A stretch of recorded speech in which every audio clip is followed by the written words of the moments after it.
ஒவ்வொரு வாரமும் கர்த்தர் இந்த ஆண்டு கொடுத்த வாக்குத்தத்தத்தை வைத்து நாம் பார்த்தோம்.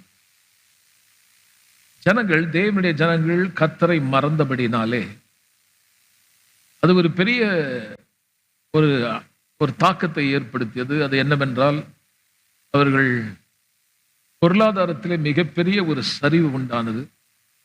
நன்மையான காரியங்களை அவர்களால் அனுபவிக்க முடியவில்லை. அவர்கள் விவசாய வேலை செய்தார்கள், ஆனால் அதனுடைய விளைச்சலை பூச்சிகள் அழித்து போட்டது. இன்னும் சொல்ல போனால் மழையே இல்லாமல் போனது. ஆகவே மிருகத்தின் அவர்கள் அந்த விவசாய வேலை செய்து கொண்டிருந்த அந்த மிருகங்களுக்கும் புல்வெளி இல்லாமல் போனது. கர்த்தர் சொல்லுகிறார், தேசமே பயப்படாதே, மகிழ்ந்து களிகூறு. தேசமேன்னு சொன்ன அந்த ஜனங்களை பார்த்து சொல்றார், சரி இப்படி ஆயிடுச்சு, ஆனால் நீங்கள் மனம் திரும்பினால், அதாவது ஒரு வஸ்திரத்தை கிழித்து வராதே, உன் இதயத்தை உடைத்து உண்மையாய் நீ மனம் திரும்பி வந்தால், கர்த்தர் சொல்லுகிறார், தேசமே ஜனங்களே பயப்படாதீர்கள், கர்த்தர் பெரிய காரியத்தை செய்வார்.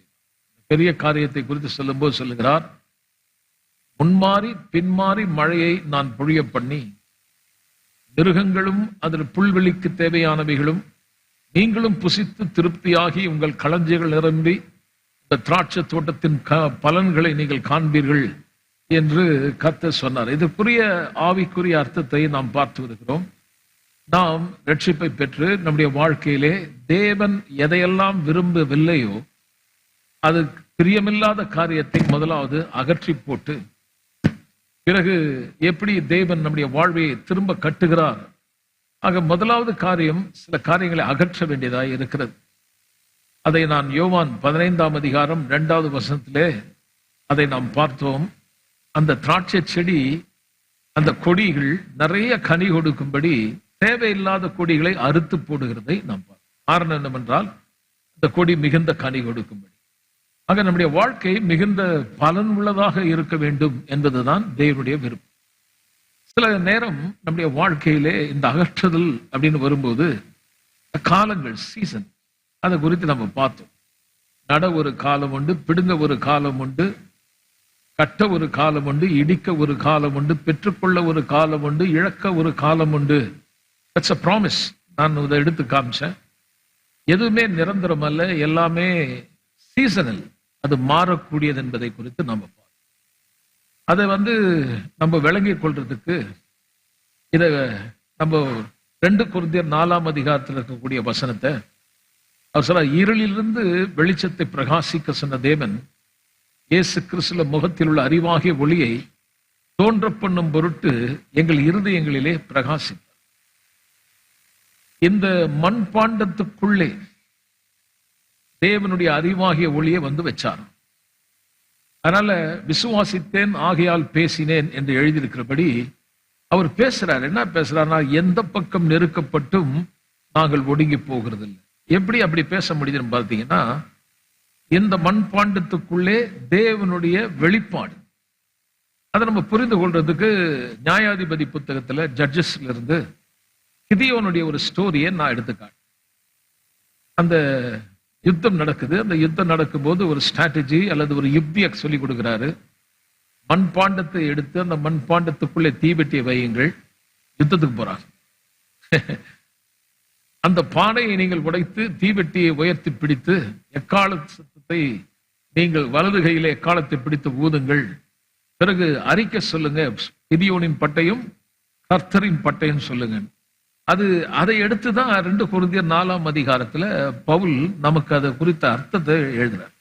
அங்க நடந்த சம்பவம் ஆவிக்குரிய ரீதியிலே நாம் புரிந்து கொள்ளும்படி அங்கே சம்பவம் எழுதியிருக்கிறது. அப்ப இதை படிக்கும்போது நமக்கு ஈஸியா விளங்குது. அது என்னவென்றால், வாழ்க்கையில கஷ்டம் வரும்போது, துன்பம் வரும்போது, இந்த மாம்சத்திலே பலவிதமான துன்பங்கள், நெருக்கங்கள், கஷ்டங்கள் நம்ம அனுபவிக்கும். இந்த உபத்திர காலங்கள் வரும்போது, இக்கட்டான அல்லது கிரைசிஸ், துன்பமான நேரங்கள் வரும்பொழுது, நீங்கள் தேவனுடைய வார்த்தையை குறித்த அறிவு இல்லைன்னா நீங்க ஒடுங்கி போயிடுவீங்க. அப்போ நமக்கு என்ன தேவைன்னு பார்த்தீங்கன்னா, இந்த மண்பாண்டத்துக்குள்ளே அல்லது எனக்குள்ளே உங்களுக்குள்ளே ஆவியானவருடைய வெளிச்சம், இருளிலிருந்து வெளிச்சத்தை பிரகாசிக்க சொன்ன தேவன் சொன்னா, கர்த்தருடைய ஆவியானவருடைய வெளிச்சம், அதாவது இருளான நேரம், கஷ்டமான, துன்பமான, இக்கட்டான நேரங்கள், இந்த இப்படிப்பட்ட இருளான நேரத்திலே மாம்சத்தின்படி சிந்திக்காதபடி ஆவியிலே கிடைக்கிற வெளிப்பாட்டை நீங்கள் உயர்த்தி பிடித்தால், அல்லது தேவன் சொன்ன வார்த்தையை நீங்கள் பேசினால், கிதியோன் பட்டயம் கர்த்தர் பட்டயம். ஆனால் இப்போ நான் சொல்லுகிறேன், நம்முடைய பட்டயம் இருபுறமும் கருக்குள்ள வேத வசனமாகிய பட்டயம், அல்லது தேவனுடைய வார்த்தை.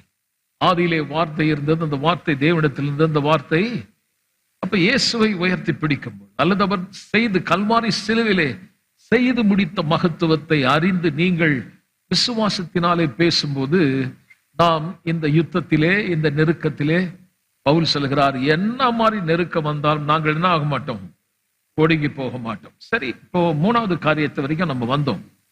கிரைசிஸ் அண்ட் இவென்ட் சொல்லி நான் போன வாரம் சொன்னேன். இந்த நெருக்கங்கள் அல்லது இந்த துன்பமான இந்த சூழ்நிலை எல்லாம் ஒரு சம்பவம், அதை நம்மளால தடுக்க முடியாது. சில நிகழ்வுகள் அது நம்ம வாழ்க்கையில எத்தனையோ விதமான சம்பவங்கள் வருது. இன்னைக்கு இல்லைன்னா நாளைக்கு ஏதாவது ஒரு சம்பவங்கள், அதை நம்ம தடுக்க முடியாது. ஆனா நான் சொன்னேன், நம்முடைய எண்ணங்களை கட்டுப்படுத்த முடியும். You can control your thoughts. சம்பவத்தை நம்மளால தடுக்க முடியாது. இப்ப கூட சமீபத்துல நம்ம செய்தித்தாள்ல இன்னைக்கு கூட நம்ம செய்தி வருது, ஈரானுக்கு எதிராக இஸ்ரேல் நாடும் அமெரிக்காவும் யுத்தத்தில் இறங்கிட்டாங்க. அது பெரிய யுத்தமாக அது நடைபெற்று கொண்டு இருக்கிறது. அந்த சம்பவத்தை நம்மளால தடுக்க முடியும். நமக்கும் கொஞ்சம் வருத்தமா தான் இருக்கு. ஏன்னா அது ஈரானோட முடியல. ஈரான்காரன் அங்க மட்டுமல்ல, பக்கத்துல இருக்கிற ஊரெல்லாம் கூட துன்பப்படுத்துறாங்க. அங்கேயும் பாம்பு போடுறான், ரிட்டர்ன் பண்றான். துபாயில மற்றும் கல்ஃப்ல, அபுதாபி, எல்லா ஊருக்கும் ஒரு பயம் ஆயிடுது. என்ன பண்ணுவாங்க தெரியல. அங்கெல்லாம் நம்ம ஆளுங்க வேலை செய்யறதுக்கு நிறைய பேர் அங்க இருக்காங்க. இது மாதிரி நம்ம எங்கேயோ நடக்குது அப்படின்ற மாதிரி இருக்க முடியாது. ஏன்னா அது நமக்கும் பாதிப்பை கொடுக்குது. ஒரு 45 நாட்களுக்கு முன்பாக எனக்கு நல்லா ஞாபகம் இருக்குது. சபை மக்கள் வியாழக்கிழமையானா ஜெபிக்கிறோம். அப்ப கர்த்தர் என்கிட்ட சொன்னாரு, உலக தலைவர்கள் ரொம்ப மோசமா இருக்காங்க, தேசத்துல உலகத்துல மிகப்பெரிய நெருக்கம் உண்டாகும், அதுக்காக நீங்க ஜெபிங்கன்னு சொன்னார். ஆகவே இந்த நெருக்கம் வந்ததுனால சொல்லல, ஆனா நமக்கு இதுல இருந்து எப்படி நெருக்கம் வந்தாலும் ஒடுங்கி போகாமல் இருப்பது எப்படி, அதுதான் ரொம்ப முக்கியம். வார்த்தையை நம்ம தெரிஞ்சுக்கணும். கண்டிப்பா இதனுடைய தாக்கம் இல்லாம போகாது. இது கண்டினியூ ஆகக்கூடாதுக்காக ஜெபம் பண்ணணும். அப்படி ஆச்சுன்னா நமக்கு முதல் காரியம், எரிபொருள்லாம் விலையாயிடும் இல்லையா, டீசல், பெட்ரோல் எல்லாம் விலையாயிடும். விலையாச்சுன்னா நேச்சுரலா எல்லாமே, காய்கறியில இருந்து எல்லாமே, அரிசி பருப்பு எல்லாமே விலையேறிடும். அது நம்மையும் பாதிக்கிறதுக்கு வாய்ப்புகள் உண்டு. ஆகவே நாம் இப்படி நெருக்கம் வரலாம். காலங்கள் இதெல்லாம் seasonal, you cannot control those things. உலகத்துல இப்படி பல பிரச்சனைகள் வரதான் செய்யும், சம்பவிக்கும். ஏதோ பெரிய தீர்க்க தரிசனமா சொல்றேன் அப்படி சொல்லிட்டாரு அப்படி நினைக்க கூடாது. இதெல்லாம் நடக்கும் தான் வேதம் சொல்லுது. இப்படிப்பட்ட சம்பவங்கள் வரும். ஆனா ரட்சிக்கப்பட்ட நமக்கு என்ன ப்ராமிஸ், நம்ம எப்படி இதை ஹேண்டில் பண்ண முடியும், அதுதான் ரொம்ப முக்கியம். அது உலகளாவிய பிரச்சனையா இருந்தாலும், அல்லது பொருளாதாரத்தில் இருந்தாலும், வேலைகள் மத்தியில் நமக்கு பிரச்சனை இருந்தாலும், குடும்பத்துல பிரச்சனை இருந்தாலும், we must know to handle those situations. சூழ்நிலையை எப்படி நம்ம ஜெயிப்பது. அதனால இது ஒரு சம்பவம் தான். ஆனா உங்க மனதை நீங்க கட்டுப்படுத்தணும். தப்பான எண்ணங்கள் அல்லது இப்படிப்பட்ட சம்பவத்தின் மத்தியில் தேவனுடைய வார்த்தையை குறித்தும் கிறிஸ்துவை குறித்து அறிகிற அறிவுக்கு விரோதமான சில தர்க்கங்கள் மனசுல வருது. குறைவான நேரம், இக்கட்டான நேரம், பணம் இல்லாத நேரம், வேலை இழக்கிற நேரம், இப்படி பல சூழ்நிலைகள் வரும்போதெல்லாம் வாக்கு தத்துவத்துக்கு விரோதமா நம்முடைய மனம் சிந்திக்குது. அப்ப நம்ம பார்த்தோம், இந்த மண்பாண்டத்தை உடைக்கணும் அல்லது இந்த எண்ணங்களை தகர்த்து தேவனுடைய வார்த்தையை குறித்த வெளிப்பாட்டை நீங்க பேசணும். அப்படி நம்பிக்கை இல்லாத ஒரு சூழ்நிலையா இருந்தாலும் நீங்கள் தேவன் என்னெல்லாம் நமக்கு வாக்கு பண்ணினாரோ அதை நீங்க உயர்த்தி பிடிக்கணும். அப்போ நம்ம இந்த கிரைசிஸ், இந்த நெருக்கத்தை நம்மளால ஜெயிக்க முடியும் நம்ம பார்த்தோம். அதனால இது சீசனல், கொஞ்ச காலம் இருக்கும், மாறிடும். அதனால சில குடும்பத்துல கஷ்டம் இருக்கலாம், பிரச்சனை இருக்கலாம், வேலையில பிரச்சனை இருக்கலாம். யாரோ ஒருத்தர் வேலையில ரொம்ப ப்ரெஷர் கொடுக்குறாங்க, டக்குன்னு வேலையை எழுதி கொடுக்க கூடாது. அல்லது பிசினஸ் நடக்குது, ஏதோ ஒரு பிரச்சனை, டக்குன்னு மூடிடாதீங்க. நான் உங்களுக்கு சொல்றேன், எதெல்லாம் தேவனிடத்தில் பெற்றீர்களோ அதை நீங்கள் உறுதியாயிருங்கள், திட நம்பிக்கையோடு இருங்கள். கர்த்தர் உங்களோடு இருந்து இந்த காரியத்திலே உங்களுக்கு ஜெயம் கொடுப்பார். 4வது காரியம் தான் இன்னைக்கு நம்ம பார்க்க போறோம். Crisis will give growth and development. ஒவ்வொரு நெருக்கமும் கஷ்டமும் நம்முடைய வாழ்க்கையில நமக்கு நல்ல ஒரு வளர்ச்சியும் ஒரு முன்னேற்றத்தையும் கொடுக்கும். நம்முடைய பழக்கத்தையும் அது மாற்றும். பழக்கமா நம்ம சின்ன வயசுல இருந்து அப்படி அப்படியே மெதுவா வந்தோம்னா டீனேஜ்ல இருந்து அப்புறமா அடல்ட், அப்புறம் ஒரு தாய் தகப்பனுடைய வயசு 30-40 அப்படியே வரும்போது கொஞ்சம் பழைய மாதிரியே சாப்பிட முடியாது இல்ல. ஏன் சாப்பிட்டுட்டே இருந்தோம்னா சில திடீர்னு நீங்க மாஸ்டர் செக்கப் இல்லை ஏதாவது போனீங்கன்னா உங்களுக்கு ஏதாவது டிசீஸ் சொல்லுவான், ஹார்ட் டிசீஸ் இருக்குது. அப்ப நம்ம லைஃப் ஸ்டைல மாற்ற வேண்டியதா இருக்குது. இனிமேல் இதெல்லாம் சாப்பிடக்கூடாது, நம்ம கொஞ்சம் எக்ஸசைஸ் பண்ணணும். இதெல்லாம் நம்மளுடைய வாழ்க்கை எப்போ வருதுன்னா இந்த மாதிரி வியாதி வரும்போது, கஷ்டம் வரும்போது நம்ம கொஞ்சம் மாத்திக்கணும். ஒரு சின்ன எக்ஸாம்பிள், இதே மாதிரி வாழ்க்கையில சில கஷ்டமான நேரம் வரும்போது நம்ம வழக்கமா எதையோ செய்தோம், பட் நம்மள கொஞ்சம் டிசிப்ளின் பண்ண ஆரம்பிக்கிறோம். இதை இப்படி செய்ய முடியாது, இப்படி கண்டினியூ பண்ண முடியாது, எல்லாத்தையும் இதுக்கு முன்னாடி செய்த பழக்க வழக்கத்தை மாத்துறதுக்கு இது உதவி செய்யுது. இது போன வாரம் இது கொஞ்சம் நம்ம பார்த்தோம். இதையும் நான் சொல்லிட்டு அடுத்ததுக்கு போறேன். இப்போ நம்முடைய வாழ்க்கையில சில கஷ்டமான சூழ்நிலை வரும்போது, காற்று பெரிய காற்று அடிக்கும் போது மரங்கள்லாம் வேரோட சாஞ்சு பார்க்கும்போது இனிமேல் இது அவ்வளவுதான் அப்படின்ற மாதிரி ஒரு தோற்றத்தை இது காட்டுது. ஆனா சில காலங்கள் கழிச்சு வந்தோம்னா அந்த விழுந்து போன மரங்கள் மத்தியில் இருந்த கனிகள் எல்லாம் அந்த நிலத்துல விழுந்து அது முளைச்சு வந்து பூக்களையும் பழத்தையும் கொடுத்து ஒரு பெரிய காடா அது உருவாயிடும். அதனால எதுவுமே தற்சமயம் இழந்து போனாலும் ஒண்ணும் இல்லாமல் போனாலும் நான் சொல்றேன், ரிஜாய்ஸ் இன் ஃபர்னஸ். உபத்திரவ காலத்திலே நீங்க களி கூற முடியும். ஏனென்றால் இது தற்காலிகமானது, எல்லாமே மாறும். ஆனால் தேவன் மட்டும் மாறாதவர். எல்லாம் சொல்லுவோம், தேவன் மாறாதவர். அடுத்த காரியம், you can write it down. இங்க இருந்து தான் நம்ம போகிறோம். Crisis creates opportunity. ஒவ்வொரு நெருக்கமும் கஷ்டமும் நமக்கு சில முன்னேறதுக்கான சில சந்தர்ப்பத்தை நமக்கு கொடுக்குது. எழுதுங்க, நீங்க இங்க இருந்து தான் நம்ம போகிறோம். இது வரைக்கும் 4 பாயிண்ட் பார்த்தோம், இன்னைக்கு 5வது பாயிண்ட். சும்மா மறக்காம இருக்கிறதுக்காக சொல்றேன். எப்படி இந்த பிரச்சனை நெருக்கங்கள் வரும்போது அது நமக்கு ஒரு பெரிய சந்தர்ப்பத்தையும் வாய்ப்புகளையும் முன்னேறதுக்கான சில சந்தர்ப்பத்தையும் வாய்ப்புகளையும் உண்டு பண்ணுது. ஜப்பானை பத்தி உங்களுக்கு தெரியும், அது ஒரு ஐலண்ட் பாருங்க, வேர்ல்டுல 3வது இடத்துல பிகெஸ்ட் லார்ஜஸ்ட் ஐலண்ட் சொல்லலாம். 3வது இடத்தை அது பிடிச்சிருக்கு. அதோடைய இதை போட்டிருக்காங்க, 14,125 தீவுகள் அடங்கிய ஒரு நாடு. அதோடைய அமைப்பு பார்த்தீங்கன்னா அது எப்படி இருக்குன்னு பார்த்தீங்கன்னா, அதனுடைய பிளேட்ஸ் எல்லாம் வந்து அவ்வளோ இதுவா இல்லை. மணல் மேடுகள் சொல்றோம் இல்லையா, அது வந்து அவ்வளோ ஒரு சரியான விதத்தில் இல்லாதனால அடிக்கடி அங்கே எர்த்குவேக், பூமி அதிர்ச்சி ஏற்படுறதும், கடல்ல ஏற்படக்கூடிய அந்த பசிபிக் ஓஷன்ல நடைபெற அந்த அதிர்வு அவங்களுக்கு அது சுனாமியா. இப்போ அவங்க தான் பேர் வச்சாங்க சுனாமின்னு. அது எவ்வளவு பெரிய அழிவு கொடுத்ததுன்னா அது ரொம்ப சொல்ல முடியாத ஒரு அழிவு. அதுல நீங்க பாத்தீங்கன்னா செகண்ட் வேர்ல்டு வார்ல ஜப்பான்ல ஹிரோஷிமா நாகசாகியை வந்து அமெரிக்கா குண்டு போட்ட போது ஊரே இல்லைங்க, அது அப்படியே அழிஞ்சு போயிடுச்சு. பிறகு அவங்கள வந்து திரும்ப ஒரு நல்ல ஒரு ஸ்டார்ட் கொடுக்கணும்னு சொல்லி அமெரிக்கா கொஞ்சம் ஃபண்ட்ஸ் எல்லாம் கொடுத்து அந்த நாட்டுக்கு கொஞ்சம் உதவி பண்ணும்போது அவங்க ஒரு எனக்கு பிடிச்ச ஒரு வார்த்தை என்னன்னா, அவங்க என்ன பண்ணாங்களாம், இந்த கிரைசிஸ் என்ற வேர்டு இந்த டிக்ஷனரியிலே இருக்கும், நம்மளுடைய அகராதியிலே இருக்கக்கூடாது, அதை எடுத்துருங்க, அதை பேசாதீங்க. துன்பம் கஷ்டம் பேசாத, வாய்ப்புகள் பேசுங்கன்னு சொன்னாங்க. இதெல்லாம் கொஞ்சம் கவனிக்கணும். அதே மாதிரி சைனாவும் சொல்லிச்சு, இனிமேல் எங்களுக்கு வந்து நாங்க துன்பத்தை துன்பமா பார்க்காம அது நமக்கு ஒரு ஆப்பர்ச்சுனிட்டியா நம்ம எடுத்துக்கணும் அப்படின்ற மாதிரி அவங்க எடுத்துக்கிட்டாங்க. அப்போ வந்து நடக்கும்போது அவங்க என்ன சொன்னான்னா, தரமட்டமா இருக்கு, பட் நமக்கு this is time for us, this is an opportunity. இது நமக்கு ஒரு சந்தர்ப்பம், we can rebuild this. நம்மளால இதை கட்டி எழுப்ப முடியும் அப்படின்ற மாதிரி அவங்களுக்குள்ள ஒரு எண்ணம் உண்டாயிடுச்சு. அப்போ அவங்க என்ன அந்த நாட்டில் பார்த்தா கார் கம்பெனி தொடங்கினாம பாருங்க, Toyota, Honda, Nissan, Kawasaki, Suzuki, இப்படின்னு பார்த்தீங்கன்னா ஏகப்பட்ட கம்பெனிஸ் அங்க தொடங்க. பிறகு ஃபியூஜி, அப்புறம் இட்டாச்சி, அப்புறம் யமாஹா, சோனி, அமெரிக்காவே எக்கானமியை ஆடுற அளவுக்கு இவன் செய்துட்டான். அந்த அழிவுல அழிஞ்சு போயிட்டோம், நம்மளால முன்னேற முடியாது அப்படின்னு நினைக்காம ஒவ்வொரு தடவையும் தன்னுடைய வாழ்க்கையில இதெல்லாம் நமக்கு ஒரு சந்தர்ப்பமா பயன்படுத்தி.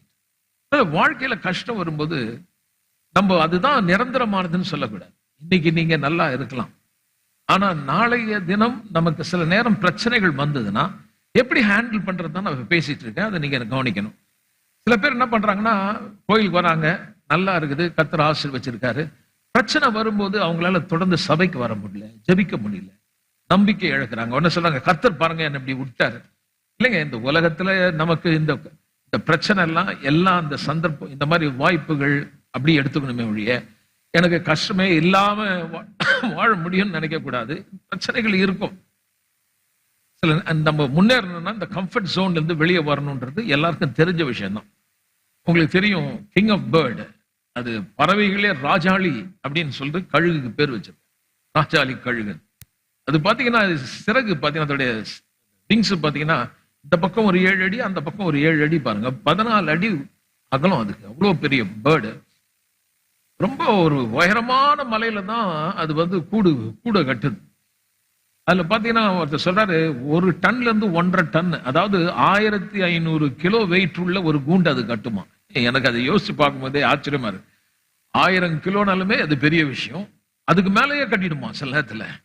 பெரிய பெரிய மரக்கட்டியை வச்சு அந்த மலையில வச்சு உயரமான மலையில கொண்டு போய் அதை கட்டி அது எல்லாம் பண்ண பிறகு அதுக்கு மேல ஸ்பாஞ்ச் மாதிரி இருக்கக்கூடிய சாஃப்ட் மெட்டீரியல்ஸ் எல்லாம் கலெக்ட் பண்ணி அந்த கூண்டு மேல போட்டு ஃபைனலா அதோடைய அந்த பேர்டுடைய அந்த சைட்ல இருக்கக்கூடிய ரக்கையெல்லாம் அலகுல எடுத்து போட்டு கம்ஃபர்ட் ஆகிடும். முட்டை பொரிஞ்சு குழந்தைங்க வெளியில வந்த உடனே கண்ணு திறந்து பார்த்தா உலகமே அது கீழே இருக்கிற மாதிரி. அவ்வளவு ஒரு உயர்ந்த இடத்துல இருக்குது பாருங்க. ஒவ்வொரு நேரத்துக்கு நேரம் ஃப்ரெஷ் ஃபுட்டு. கழுகுடைய புத்தி என்ன பாத்தீங்கன்னா, அது செத்து போனது கெட்டு போன பொருள்லாம் இல்லை, எல்லாமே ஃப்ரெஷ்ஷா கொடுக்கும்.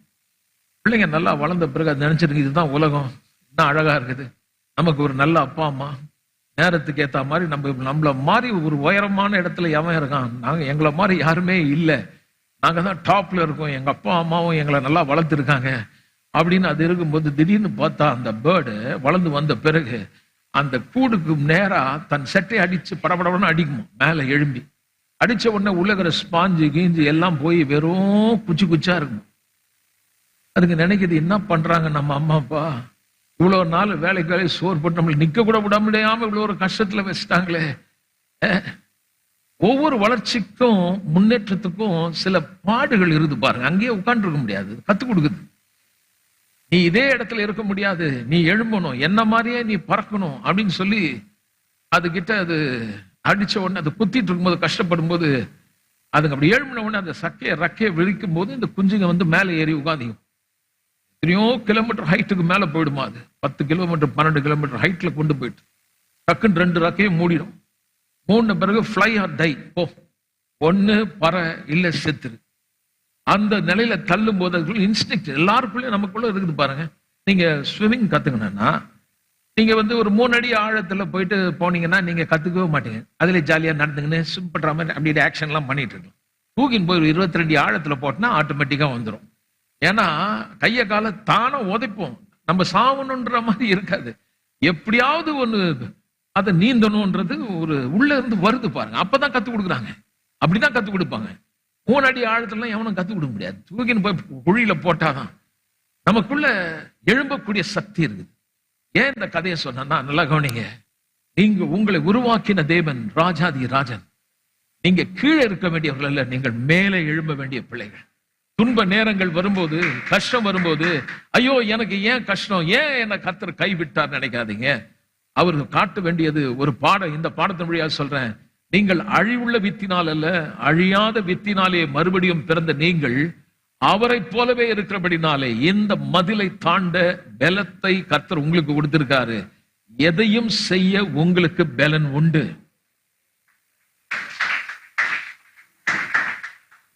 அதனால நான் சொல்கிறேன், பவுல் சொல்கிறார், விசுவாசித்தேன். சொல்லுங்க, விசுவாசித்தேன். என்ன பேசுறாரு? எந்த பக்கம் நெருக்கப்பட்டும் ஒடுங்கி போகுது. இப்ப நெருக்கம் அப்படின்னா அது என்ன ப்ரொடியூஸ் பண்ணுது? கஷ்டம், இக்கட்டான துன்பமான நேரம் வரும்போது இதுல நான் சில காரியத்தை படிக்கிறேன் பாருங்க. அதுல எதுலையாவது நீங்க இருந்தீங்கன்னா உங்களுக்கு நெருக்கம் இருக்குன்னு அர்த்தம். பாருங்க, நெருக்கம் எதை கொடுக்கும், என்னத்தை ப்ரொடியூஸ் பண்ணா? ஃபியர், பயம். ட்ராமா, ஒரு பெரிய அதிர்ச்சி, டிப்ரெஷன், மன அழுத்தம், டிஸ்பேர், விரக்தி, ஃப்ரஸ்ட்ரேஷன், ஏமாற்றம், ஆன்சைட்டி, கவலை, லோன்லினஸ், தனிமை, அபேண்டன்மெண்ட், கைவிடப்படுதல், பொறி, பதைபதைப்பு, பயம், பேரதிர்ச்சி, மன அழுத்தம், விரக்தி, ஏமாற்றம், கவலை, தனிமை, கைவிடப்படுதல், பதைபதைப்பு இருந்தால் நெருக்கத்தில் இருக்கீங்க அர்த்தம். இப்படி இருக்கும்போது நமக்கு தேவன் ஒரு வார்த்தை சொல்றாரு, மிகுந்த பலனுக்கு ஏதுவான தைரியத்தை விட்டு விடாதிருங்கள். அப்போ இந்த உலகத்துல பிரச்சனைனா தட்ஸ் a common. இயேசுநாதர் நமக்கு ப்ராமிஸ் கொடுத்திருக்காரு. அதை பத்தி நம்ம இப்ப பார்க்க போறோம். யோவான் 16ஆம் அதிகாரம் 33வது வசனத்துக்கு நம்ம போலாங்க. யோவான் 16ஆம் அதிகாரம் 33வது வசனம். என்னிடத்திலே உங்களுக்கு சமாதானம் உண்டாயிருக்கும் பொருட்டு ஒரு காரியத்தை சொல்றாரு. நீங்க உங்க சமாதானத்தை என் நிமித்தம் இழக்கிறது இல்லை, என் நிமித்தம் உங்களுக்கு சமாதானம் உண்டாகும்படி. ஏன்னா இப்ப சொல்ல போறது ரொம்ப முக்கியமான ஒரு காரியம். அதை சொல்றதுக்கு முன்னாடி சொல்றாரு, என்னால உங்களுக்கு சமாதானம் உண்டாகிறது தான் சொல்றேன் ஒழிய நீங்க பயப்படுறதுக்கு சொல்லல. அப்படி என்ன சொல்றாரு படிங்க. உலகத்தில் உங்களுக்கு, ஏன் அதை சொல்றாருன்னா, என்னால உங்களுக்கு சமாதானம் உண்டாகும்படி தான் சொல்றேன். நீங்க என்னால கஷ்டம் வந்துச்சுன்னு சொல்லக்கூடாது. நான் இயேசுவை ஏற்றுக்கொண்டேன், என் வாழ்க்கையில உள்ள கஷ்டம் துன்பங்கள் இல்லை, என்னால் உங்களுக்கு சமாதானம் உண்டா இருக்கும்படி சொல்றேன். இந்த உலகத்தில் உங்களுக்கு உபத்திரம் உண்டு, ஆனா உபத்திரம் இருந்தால் உடனே சொல்றார், திடன் கொள்ளுங்கள், சேரம், சந்தோஷமா இருங்க. காரணம் என்னவென்றால் அவர் இந்த உலகத்தை ஜெயித்தார். எல்லாம் சொல்லும், இயேசு உலகத்தை ஜெயித்தார். அப்போ அவர் என்ன சொல்றாருன்னா, இந்த உலகத்தில் உபத்திரம் உண்டுன்னா என்ன சொல்றாரு, we are stronger than trouble. இந்த உலகத்தில் இருக்கக்கூடிய எந்த பிரச்சனையை விட, காது உள்ளவங்க கவனிங்க, யாரெல்லாம் மறுபடியும் பிறந்தீங்களோ கவனிங்க, you are stronger than that. நீங்க சந்திக்கிற நெருக்கம், நீங்க சந்திக்கிற போராட்டம், தோல்வி போன்ற நிலை எவைகளா இருந்தாலும் அதை விட நீங்கள் பலவான்களாயிருங்க. உலகத்தினுடைய காட்டிலும் உங்களுக்குள் இருக்கிறவர் ஏதோ உங்களை நான் பாசிட்டிவா என்கரேஜ் பண்றேன்னு நினைச்சுக்காதீங்க. இந்த வசனம் அப்படி சொல்லுது, நான் சொல்லல பாருங்க. அவர் சொல்றாரு, என் நிமித்தம் உங்களுக்கு சமாதானம் உண்டாயிருக்கும்படி. இப்ப நம்ம என்ன சொல்றோம், நான் இயேசுவை ஏற்றுக்கொண்டேன், எனக்கு பிரச்சனை ஆயிடுச்சு, இயேசுவை ஏற்றுக்கொண்டு எனக்கு கஷ்டம் ஆயிடுச்சு. இல்ல கவனிங்க, நீங்க இயேசுவை ஏற்றுக்கொண்டீங்களா ஏற்றுக்கொள்ள முக்கியம் இல்லைங்க. உலகத்துல ஒரு மனுஷன் இருந்தானா அவனுக்கு உபத்திரம் வருது. உபத்திரம் இல்லாம இந்த உலகத்துல யாருமே இல்லை. ஆனா நல்ல செய்தி என்னன்னா, அவர்களுக்கு உபத்திரம் வரும்பொழுது நிற்க பலன் இல்லை, அதை குறித்து தவறான எண்ணங்கள் உண்டு. ஆனா நமக்கு ஒன்று தெரியும், எங்களை பலப்படுத்துற ஒருத்தர் இருக்கிறபடினால் கிறிஸ்துவுக்குள் வாழும் எனக்கு எப்பொழுதும் வெற்றி உண்டு. எல்லா இடத்திலும், எப்பொழுதும், எல்லா இடத்திலையும் எனக்கு வெற்றி உண்டு. எல்லாம் சேர்ந்து சொல்லாமா? எல்லாம் சேர்ந்து சொல்லலாம். எல்லா இடத்திலும் எப்பொழுதும் எனக்கு வெற்றி உண்டு. திரும்ப சொல்லுங்க, எல்லா இடத்திலேயும் எப்பொழுதும். என்ன மாதிரி இடத்துல இருக்கீங்கன்னு முக்கியம் இல்ல, என்ன மாதிரி நிலையில இருக்கீங்க முக்கியம் அல்ல. இல்ல இப்ப போன வாரம் இப்படி இருந்தது, ஆனா இப்போ இப்படி இருக்கு. இப்பொழுது எப்பொழுதா இருந்தாலும், நல்லா கவனிங்க, எந்த பொழுதா இருந்தாலும், எந்த இடத்தில் இருந்தாலும், எந்த நிலைமையில் இருந்தாலும் தேவனுடைய வார்த்தை சொல்கிறது, அவருக்குள் வாழ்கிற உனக்கு தோல்வியே இல்லை. அப்ப நமக்கு என்ன தேவைன்னா, இந்த மண்பாண்டத்துக்குள் அவரை குறித்த அறிகிற அறிவாகி அந்த வெளிச்சம்.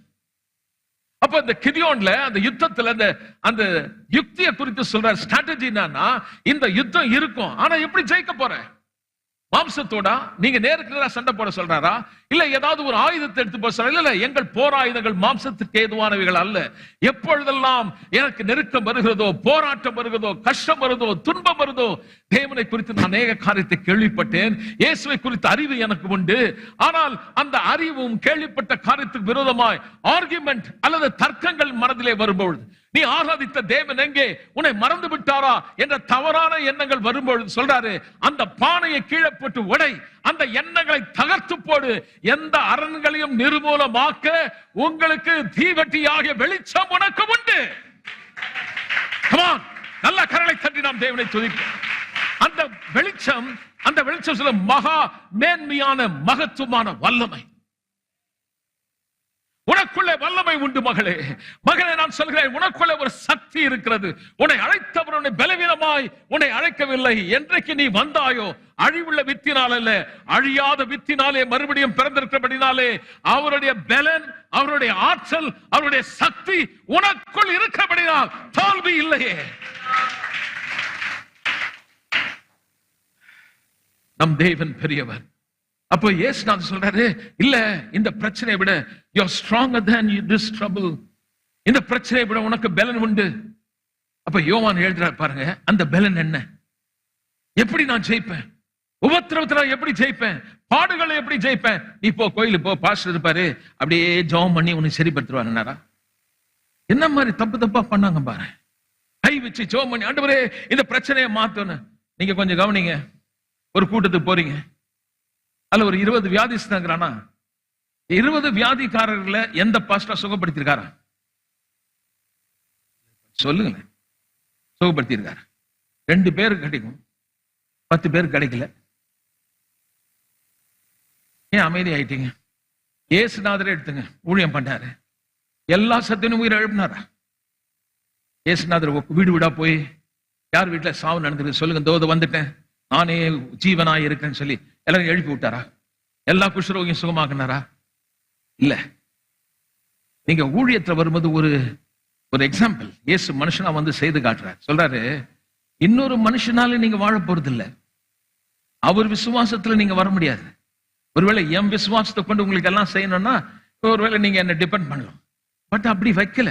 யோவான் சொல்ற பாருங்க, அந்த பலன் என்னன்னு பார்ப்போம். 1 யோவான் 5ஆம் அதிகாரம் 4வது வசனம். தேவனால் பிறப்பதெல்லாம், என் கூட சேர்ந்து சொல்லுங்க, நல்லா சொல்லலையே. தேவனால் பிறப்பதெல்லாம் உலகத்தை ஜெயிக்கும். சத்தமா சொல்லுங்க. தேவனால், நான் சொல்றேன் முதல்ல, நான் முதல்ல சொன்ன பின்னாடி நீங்க பேசுறீங்க. தேவனால் பிறப்பதெல்லாம், இன்னும் கொஞ்சம் சத்தமா சொல்லுங்க. Thank you, thank you. இன்னொரு கொஞ்சம் சத்தமா சொல்லுங்க. உலகத்தை ஜெயிக்கும். அப்போ உலகத்தை ஜெயிக்கிறது என்னன்னு அடுத்த அது கீழே சொல்ற பாருங்க. நம்முடைய விசுவாசமே, நம்முடைய விசுவாசமே, அதாவது உங்க விசுவாசம், உன் விசுவாசம். அப்ப உங்க விசுவாசம் என்னன்னா தேவனிடத்திலிருந்து பிறந்து வந்தது. என் விசுவாசம் இல்ல, அங்கிருந்து எனக்கு கொடுக்கப்பட்டது. எனக்கு கொடுக்கப்பட்டவன இது எந்த ஆயிடுச்சு. இப்ப இந்த ஒரு பொருளா எடுத்துங்க, ஒரு ஆப்ஜெக்டா. ஒருத்தர் வந்து எனக்கு கிஃப்டா கொடுக்குறாரு. நான் வாங்கினவனே மத்தவங்க கிட்ட சொல்வேன் எந்த, ஆனா ஒரிஜினலா இது எந்த இல்ல, ஒருத்தர் கொடுத்தாரு. அதே மாதிரி விசுவாசம் எங்கிருந்து பிறந்துதான்? தேவனால் பிறந்தது. அப்படின்னா தேவனால் பிறந்தது என்ன? தேவனுடைய வாயிலிருந்து வந்தது வார்த்தை. தேவனுடைய வார்த்தை. எல்லாம் சொல்லுங்க, நல்லா சத்தமா சொல்லுங்க. தேவனுடைய வார்த்தை. விசுவாசம் எப்படி வருதுன்னா தேவனுடைய வார்த்தையை குறித்து கேள்விப்படுவதனாலே. கல்வாரி சிலுவையில் இயேசு செய்து முடித்த மகத்துவத்தை, நல்ல செய்தியை ஒருவன் காதில் கேட்பதனால் வருவது விசுவாசம். சுவிசேஷத்தை குறித்த செய்தி, எல்லாம் சொல்லுவோம், நல்ல செய்தி. கல்வாரி சிலுவையில் இயேசு செய்த செய்தி. அப்போ அந்த நல்ல செய்தி என்னன்னா, அந்த விசுவாசம் என்னன்னு பாருங்க. விசுவாசம் என்னன்னா எனக்கு ரொம்ப பிடிச்சது பாருங்க, அதை சொல்லிடுறேன். நம்முடைய விசுவாசமே உலகத்தை ஜெயிக்கிற ஜெயம். அப்படின்னா என்னன்னு பாத்தீங்கன்னா, அந்தகாரத்திலே சுடர்களை போன்ற வசனத்தை கவனிப்பது நல்லது. இருளிலே அல்லது வியாதியிலே, கஷ்டத்துல, துன்பத்துல, நெருக்கத்துல, அப்போ நமக்கு ஒரு இருளாயிடுது. வியாதி வந்தோன்னா குடும்பத்துல ஒரு இருளாயிடுது. பிரச்சனை வரும்போது அந்த குடும்பம் இருளாயிடுது. இப்படி வரும்போது தற்காலிகமான இந்த சூழ்நிலையில நிரந்தரமான ஒரு முடிவை எடுத்துடக்கூடாது. குடும்பத்துல பிரச்சனை இருக்கும், அதனால டக்குன்னு விவாகரத்து பண்ணிடக்கூடாது. கடன் தொல்லை இருக்கும், அதனால தற்கொலை பண்ணிக்க கூடாது. வேலையில பிரச்சனை இருக்கும், டக்குன்னு வேலையை எழுதி கொடுத்து எனக்கு வேணவே வேணான்னு சொல்லி வந்துடக்கூடாது. நீங்க இது ஒரு தற்காலிகமானது. கண்டிப்பா இது மாறும். இது சீசனல், மாறும். பக்கத்தில் சொன்ன கண்டிப்பா மாறும். அம்மா என்ன பாருங்களேன், இப்ப என்ன காலம் வருது? கோடை காலம். குளிர்காலம் முடிஞ்சிடுச்சா? முடிஞ்சிடுச்சு. அப்படியே மழை காலம் வந்தது. மழை காலம் முடிஞ்ச பிறகு குளிர்காலம் வந்துச்சு. குளிர்காலம் முடிஞ்சு இப்போ கோடை காலம் வரப்போகுது. கோடை காலம் வரும்போது ஆரம்பத்தில் நல்லா இருக்கும், அது பேர் வசந்த காலம். பூவெல்லாம் பூத்து நீங்க கஷ்டத்துல இருக்கக்கூடாது இல்ல. பயங்கரமான வெயில் வர்றதுக்கு முன்னாடி இலையெல்லாம் உதிர வச்சு ஃப்ரெஷ்ஷா இலைகள் வந்து பூவா பூத்து நிற்கும். ஏன்னா வெயில் வரும்போது நீ போய் நிக்கிறதுக்கு ப்ரிப்பேர் பண்றாரு பாருங்க. நல்லா ஃப்ரெஷ்ஷா ஆக்சிஜன் வர்றதுக்கு. இந்த காஞ்சி போன இலையில அவ்வளவா நமக்கு ஆக்சிஜன் அது ப்ரொடியூஸ் பண்ணாது. அதனால இதெல்லாம் கர்த்தர் ரெடி நமக்கு செய்யற வேலையை பாருங்க. இப்போ நல்ல தண்ணியை ஒரு 20 ரூபா கொடுத்து 25 ரூபா கொடுத்து வாங்குறோம். நம்ம ஆளுங்க கெடுத்துட்டே வரான். இன்னும் கொஞ்ச நாள் பாருங்க, அவன் எப்படி தண்ணி கையில புடிச்சிட்டு வரானோ எனக்கு தெரியாது. இன்னும் ஒரு 20 வருஷத்துல அவன் பின்னாடி ஒரு பெரிய சிலிண்டர் வச்சுட்டு வருவாங்க பாரு, ஆக்சிஜன். பொல்யூட் பண்ணிட்டான் ஃபுல்லா. காத்து சுவாசிக்க முடியாத அளவுக்கு நாசம் பண்ணிட்டாங்க. அப்ப நீ சுவாசிக்கணும்னா அங்கங்க தண்ணி விற்கிற மாதிரி ஆக்சிஜன் விற்பாங்க. அந்த ஆக்சிஜன் வாங்கி பின்னாடி நம்ம சொருவி வச்சுக்கணும். எல்லாம் இலவசமா கொடுத்ததுதான். தண்ணி என்ன மாதிரி தண்ணி இலவசமா கொடுத்தாரு. இன்னைக்கு தண்ணி கெட்ட கேட்டு யாரு இப்ப தண்ணி காசு கொடுத்து வாங்காம இருக்காங்க? நான் ஒரு 40 வருஷத்துக்கு முன்னாடி தண்ணி பாட்டில் வாங்கும் போது நிறைய பேர் சிரிச்சாங்க. ஆனா இப்ப யாரும் சிரிக்கிறது இல்லை. தண்ணி பாட்டில் கையில, ஏன்னா எல்லாருமே புரிஞ்சுக்கிட்டோம் தண்ணி ரொம்ப பிரச்சனையா இருக்குதுன்னு புரிஞ்ச பிறகு என்ன முட்டாளா பார்த்தவங்களா இப்ப இவங்க எல்லாம் அறிவாளியானவொடனே நானும் அவங்களோட சேர்ந்துக்கிட்டேன். எல்லாம் ஒன்னாயிட்டோம். தப்பு இல்லைன்னு ஆயிடுச்சு. ஒரு ஆள் தனியா செய்யும் போதுதான் அவர் பெருமைன்னு சொல்லுவோம், திமிருன்னுவோம், ஆங்காரனும், கர்வம். ஆனா நம்ம எல்லாம் ஒன்னா செய்துட்டா தப்பு இல்லை. சரி, எப்படியோ காற்றுக்கும் அதையும் பொல்யூட் பண்ணிட்டாங்க. டெல்லியில பாத்தீங்கன்னா வாழ்ற மாதிரியே இல்லைன்றான். இன்னைக்கு உலகத்துல ரொம்ப மோசமான சூழ்நிலை இருந்துகிட்டே இருக்குதுங்க. தலைவர்கள் சரியில்லைன்னு சொன்னாரு கர்த்தர். நான் ஜெபம் பண்ணுவோம், நீங்களும் ஜெபிங்க. ஆமென். ரொம்ப கொடுமையான நேரங்கள் நடந்துட்டு இருக்குது. எப்படிப்பட்ட சூழ்நிலை உருவாகும், கஷ்டம் வரும். நான் உங்க பயமத்து சொல்லல, எல்லாமே மாறும். கஷ்டங்கள் இந்த இன்னைக்கு நம்ம ரொம்ப உலகம் ஃபுல்லாவே எக்கானமில நல்ல ஒரு வளர்ச்சி அடைஞ்சிருக்காங்க. பழைய மாதிரி இல்லை. எனக்கு தெரிஞ்சு ஒரு 30-40 வருஷம் முன்னாடி உலகம் எங்கும் பாத்தீங்கன்னா ஜனங்க ஒரு குறிப்பிட்ட நாடு தான் நல்லா இருந்துச்சு. ஆனா மற்ற நாடெல்லாம் ரொம்ப கஷ்டம். சைனா எடுத்துங்க, ரொம்ப கஷ்டத்துல இருந்தாங்க. இன்னைக்கு சைனாவை பாருங்களேன், என்ன மாதிரி அப்படியே எக்கானமி லெவல் இஸ் டிஃப்ரெண்ட். நம்மள மாதிரி இல்லை, ரொம்ப நல்லா இருக்காங்க. இப்ப நம்ம ஊர் எடுத்துங்க. நான் 30-40 வருஷம் முன்னாடி வட இந்தியாவுக்கு போயிருக்கேன். குஜராத், மத்திய பிரதேசம், பீகார், ஒரிசாலாம் போயிருக்கேன். பயங்கரமா இருக்கும் பாருங்க. எல்லாம் தகுடு போட்டு தட்டு ஓடுவாங்களே, அது மாதிரி தகுடு மாதிரி இருக்கும். இப்பெல்லாம் நீங்க போய் பார்த்தீங்கன்னா ஊரே மாறி இருக்கு. நம்ம ஊரே மாறி இருக்கு. ஆல் ஓவர் இந்தியா ரொம்ப நல்ல ஒரு வளர்ச்சி. நம்ம எப்படி இதுல இருந்து ஒரு நிலையிலிருந்து ஸ்டெப் டவுன் ஆனா எவ்வளவு கஷ்டமா இருக்கும். வார் நடக்குதுன்னா கொஞ்சம் யோசிச்சு பாருங்க. ஈரான் எவ்வளோ நல்லா தான் இருக்கு. துபாய் எல்லாம் ரொம்ப சூப்பரா இருக்கு. இன்னைக்கு காலையில கூட சொல்றான், அவங்க கண்ணு ஃபுல்லா அந்த கலிஃபா மேலேயே இருக்குதான். அந்த டவரை எப்படியாவது உடைக்கணும்னு. இந்தியாவில் எவ்வளோ பேர் அங்க போய் வேலை செய்யறாங்க. எத்தனை பேர் ஃபாரினுடைய அந்நிய பணம் நம்ம ஊருக்கு வர்றதுக்கு காரணமே நம்ம ஆளுங்க அங்க போய் நிறைய பேர் வேலை செய்யறாங்க. இதெல்லாம் ஒரு பெரிய தாக்கத்தை ஏற்படுத்தி கம்ப்யூட்டர் வந்தது. ஏன்னா ஒரு காலத்துல நமக்கு பாருங்க எப்படி எல்லாம் மாறி இருக்கு பாருங்களேன். முதல்ல என்ன வந்ததுன்னு பாத்தீங்கன்னா நியூஸ் பேப்பர்லாம் இல்லை. அப்போ எப்படி பாத்தீங்கன்னா ஒரு நபர் என்ன பண்ணுவாரு, ஒவ்வொரு இப்ப ஸ்டேட் வைஸ் ஒவ்வொரு இடமா போவாரு. போய் அந்த ஊர்ல என்ன சம்பவம் நடக்குதோ அந்த எல்லாம் எடுத்து ஒரு பேப்பர்ல பதிவு பண்ணி ஒரு டவுன்ஷிப் வருவார். டவுன்ஷிப்ல வந்துட்டு ஜனங்க அங்க எல்லா சமுதாயம் கூடுவாங்க. அதனாலதான் பேர் சமுதாய கூடன்னு பேர் வச்சாங்க.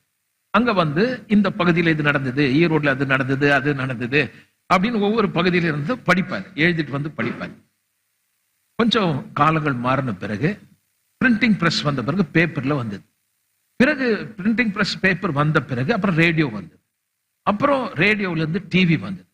டிவில இருந்து கம்ப்யூட்டர் வந்தது. இன்ஸ்டாகிராமு, வாட்ஸ்அப், எல்லாத்துலயும் நமக்கு செய்திகள் வந்துகிட்டே இருக்கு. இப்போ ஏஐ வந்துடுச்சு. நம்ம ஆளுங்க இப்ப பொருள் வாங்குறது கூட யாருக்கிட்டையும் கேட்க வேணாம், ஏஐ கிட்ட கேட்டாலுமே சொல்லிடும்.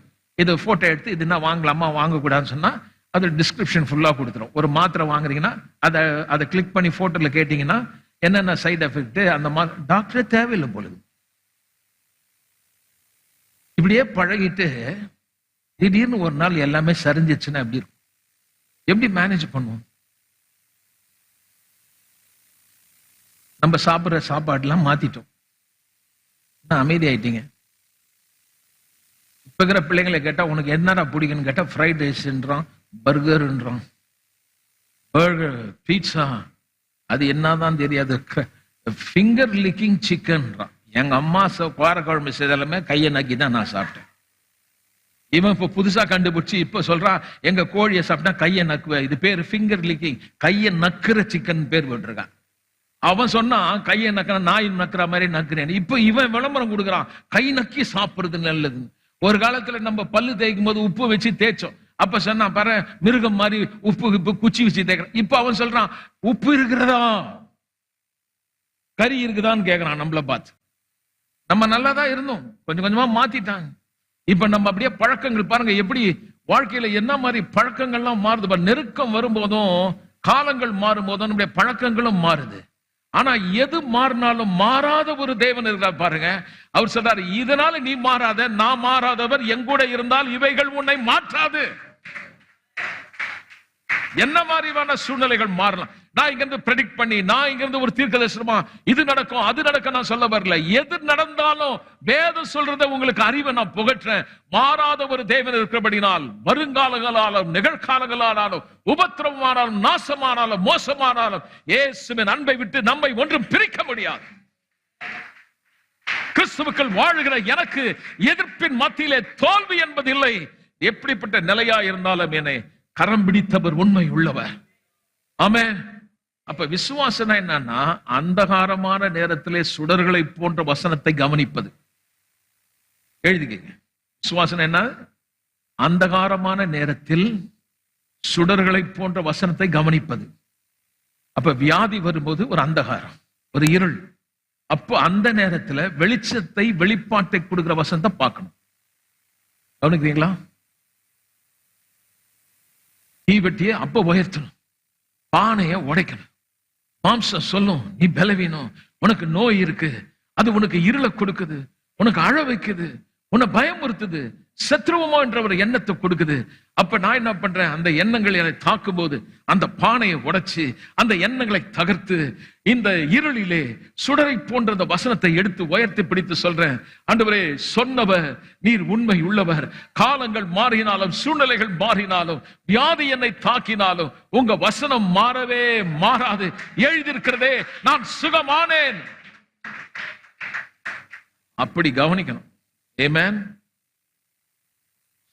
கடுமையான காலங்கள் வரும்போது கடும் வெயிலிலே குளிர் நிழலானவர் எல்லாம் சொல்லுவோம். வெயில் காலம் மாறும், நமக்கு நல்ல காலம் வரும், இனிமையா குளிர்காலம் திரும்பவும் வரும். Amen.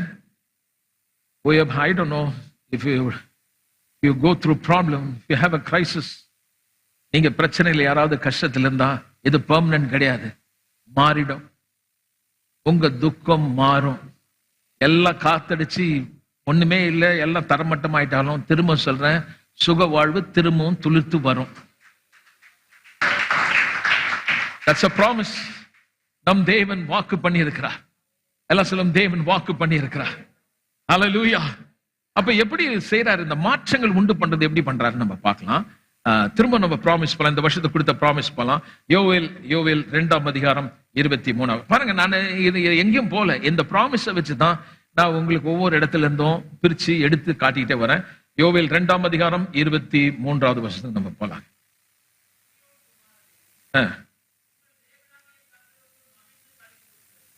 யாருக்குள்ள களி கூறணுமா? நம்ம பதில் காத்திருந்தோம், பதில் வந்தோடனே சந்தோஷமாயிரும். சுகம் வந்தவொடனே சுகம் வந்துச்சுன்னு களி கூறுறோம். பணம் வந்தவொடனே பணத்துல களி கூறுறோம். பெற்றுக்கொண்ட பொருளையும் பெற்றுக்கொண்ட நன்மையில களி கூறக்கூடாது, கொடுத்த தேவனிடத்திலே களி கூறணும். எல்லாம் சொல்லுவோம், கர்த்தருக்குள் களி கூறுவேன். சிஸ்டர் நல்லா கவனிக்கணும், எதுல களி கூறணும்? ஜஸ்ட் அனலைஸ் பண்ணி பாருங்களேன். நமக்கு கொஞ்சம் பணம் இல்லாத நேரத்துல பணம் வந்த உடனே நம்ம கர்த்தரை களி கூறுறோமா இல்ல பணத்தை பார்த்து களி கூறுறோம்? வேர்ல்டுல உலகம் எப்படின்னா, வேலையே இல்லை, வேலை கிடைச்ச அந்த வேலையால சந்தோஷப்படும். பணமே இல்லாத போது பணம் வந்தவொடனே ஒரே சந்தோஷப்படுறேன். பட் நம்ம இதனால சந்தோஷப்படல. நான் கர்த்தருக்குள் களி கூறு. இது வேணான்னு சொல்லல, இது சொல்றாரு. இல்ல என்னுடைய இந்த உலகத்தில் உபத்திரம் உண்டுன்னு சொன்னார் இல்லையா? இந்த உலகம்னா என்ன தெரியுமா? சிஸ்டம். இந்த உலகத்தில் இருக்கக்கூடிய சிஸ்டம், அமைப்பு. இந்த அமைப்பு அந்த அந்த சிஸ்டத்தை வச்சுதான் இந்த உலகமே ஃபங்க்ஷன் ஆகுது. ஒவ்வொன்றுக்கும் ஒவ்வொரு சிஸ்டம் வச்சிருக்கேன். இப்ப பேங்க்ல பணம் போட்டிருக்கேன் நான் வச்சுங்க, நீங்க போட்டிருக்கீங்க பணம், உங்க பேர்ல ஒரு 25 லட்சம் இருக்குன்னு வச்சு, நீங்க அந்த பேங்க்ல போயிட்டு எனக்கு ஒரு ஒரு 10,000 ரூபாய் கொடுங்க அப்படின்னு நீங்க போய் பேங்க்ல கேட்டா அவங்க கொடுக்க மாட்டான். அங்க ஒரு சிஸ்டம் இருக்கு. நீங்க போனீங்கன்னா அங்க ஒரு செலானம் இருக்கும், அதை ஃபில் பண்ணணும், கொடுக்கணும். என் பணத்தை நீ என்னையே எழுதி கொடுன்னா எவ்வளவு திமிரு இருக்கும் உனக்கு அப்படின்னு நீங்க டெல்லர் கிட்ட சொன்னா அவன் சொல்லுவான், இதெல்லாம் நீ என்ன பேசினாலும் நாங்க கொடுக்க மாட்டோம். இதுதான் system. If you follow that then we will give. எப்படி நீ கொடுக்காம நான் போறேன், ஒரு 4 பேரை கூட்டு வந்து அங்க ஸ்ட்ரைக் பண்றேன், சோப்பு கொடிய கையில பிடிச்சிட்டு என் பணத்தை கொடுப்பாயா கொடுக்க மாட்டாயா, உயிர் வாழும் காலமெல்லாம் நாங்கள் இந்த இந்த கோரிக்கை நிறைவேறாம சாக மாட்டேன். திரும்ப உள்ள வந்து சொல்லுவோம், மரியாதையா சொல்லுவோம், பார் ஒழுங்கா புரிஞ்சுக்கோ, இந்த பேங்க்குன்னு ஒரு சிஸ்டம் இருக்கு, இந்த சிஸ்டம் பிரகாரம் தான் நடக்கும். உன் பணம் தான், ஆனாலும் நீ எழுதி கொடுத்து அதை அந்த இடத்துல கொடுத்தாதான் நாங்க கொடுப்போம்னா, இல்ல நான் அப்படி செய்ய மாட்டேன்னா நம்ம செத்து தான் போகணும். இல்லைன்னா போலீஸ்காரன் வந்து பிடிச்சி எடுத்துன்னு போயிட்டு மனநிலையில பாதிக்கப்பட்டிருக்குன்னு சொல்லி போய் போட்டுருவான். இப்ப கதை சொல்றாரு, இந்த உலகத்தின் அமைப்புகள் இப்படி இருக்கு. அமைப்புகள் இந்த சிஸ்டத்துல ஒவ்வொன்றும் ஒரு மாதிரி இருக்கு. ஒவ்வொரு ராஜ்யத்துக்கு ஒரு விதமான சிஸ்டம், தேவ ராஜ்யத்துக்கு வேற சிஸ்டம். சொல்லுவோமே, உலகத்துல இருக்கிறவன் எப்படி பண்றான்னா அவன் நமக்கு ஒண்ணு கொடுக்குறான்னா அதுல இருந்து நம்ம கையில இருந்து எடுத்துக்கிறான். கரெக்டுங்களா? இப்ப பேங்க்ல நான் பணம் போடுறேன், நான் பணம் போடும்போது இவ்வளவு கமிஷன் சொல்லி எடுத்துக்கிறான். என் பணம் நான் உங்களுக்கு கொடுக்குறேன், ஒரு 10 லட்ச ரூபாய் டிரான்ஸ்பர் பண்ணாக்கா பேங்க் வழியா போன உடனே அதுக்கு இவ்வளவு கமிஷன் கொடுன்றாங்க. சரி, அந்த கமிஷனை கொடுத்த பிறகு இன்கம் டாக்ஸ்ல அதுக்கு வேற வரி. இப்படி நமக்கு இந்த ஏன் இது வாங்குறீங்க அப்படின்னு நம்ம கேட்க முடியாது. சிஸ்டம் இப்படிதான். இங்க நாங்க இதுக்கு ஜிஎஸ்டி போட்டிருக்கோம், இந்த இன்கம் டாக்ஸ் போட்டிருக்கோம், ரோட்ல நடக்கிறது வரி போட்டிருக்கோம், படிக்கட்டுல உட்கார்ந்தா வரி போடுவோம், சாப்பிடும் போது காய் வாங்கினா வரி போடுவோம். அது எங்க சிஸ்டம். ஆனா தேவராஜ்யம் சொல்லுது, உனக்கு என்ன வேணும்ன்றதெல்லாம் எனக்கு தெரியும். என் சிஸ்டம் எப்படின்னா, என் ராஜ்யத்தை நீ புரிஞ்சுக்கோ. என் சிஸ்டம் எப்படி வேலை செய்யுதுன்னா, விசுவாசத்தினால மட்டும்தான் இங்க வேலை செய்யும். நீ விசுவாசிக்காம அழுது ஆண்டவரை எப்படியாவது அப்படி செய்யுங்கன்னா, அவர் சொல்றாரு, பேங்க்ல போயிட்டு ஐயா கதற அழுது கெஞ்சி கேட்கிறேன், எப்படியாவது என்னுடைய பணத்துல ஒரு 10,000 ரூபாய் கொடுங்கன்னா, நீ இன்னைக்கெல்லாம் அழுத கூட கொடுக்க மாட்டான். ஆனா அவன் சொன்ன மாதிரி செய்தா கிடைக்கும். அதே மாதிரி கதை சொல்றாரு, அழுவறதுனால கொடுக்கல, என் வார்த்தையின்படி செய்தால். புரிய வைக்கிறதுக்கு என்ன நான் சொல்ல, ஏன்னா நம்ம அப்படி பழகிட்டோம். ஜபம்னால உடனே அழுது கதறி, அப்புறம் வந்த உடனே சொல்ல, நான் அழுது ஜெபம் பண்ணி வாங்கிட்டேன். அழுது ஜெபம் பண்ணி வாங்கல, விசுவாசித்தால் மட்டுமே. எல்லாம் சொல்லுங்க, திரும்ப சொல்லுங்க. அப்ப இங்க பாத்தீங்கன்னா அவர் சொல்றாரு, எப்படி இந்த உலகத்தை ஜெயிப்போன்னு சொல்லும் போது 1 யோவான் 5ஆம் அதிகாரம் 4வது வசனம் பார்த்தோம். என்ன போட்டிருக்கோம்? உங்கள் விசுவாசமே யாருடைய விசுவாசம்? என்னுடைய விசுவாசம்.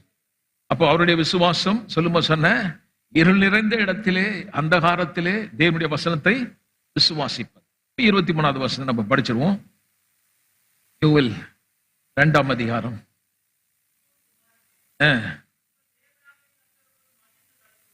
ஓகே, முன்மாரியை கொடுத்து, அந்த முன்மாறி பின்மாறினால நமக்கு என்ன கிடைக்குது? ஒவ்வொன்றுக்கும் ஒரு அர்த்தம் இருக்குங்க, நம்ம படிக்கலாம். ஃபர்ஸ்ட் என்ன பண்றாருன்னா, ஆவிக்குரிய ரகசியத்தை புரிந்து கொள்ள இயற்கையான சில சம்பவங்களை சொல்லி நமக்கு புரிய வைக்கிறார். ஸோ ஈஸியா நமக்கு புரிஞ்சிடும். சில நேரத்தில் நமக்கு புரியாத மாதிரி இருக்கும். அதனால என்ன பண்றாருன்னா, பிள்ளைய மேல எல்லாம் அனுப்பணும், சமக்கர்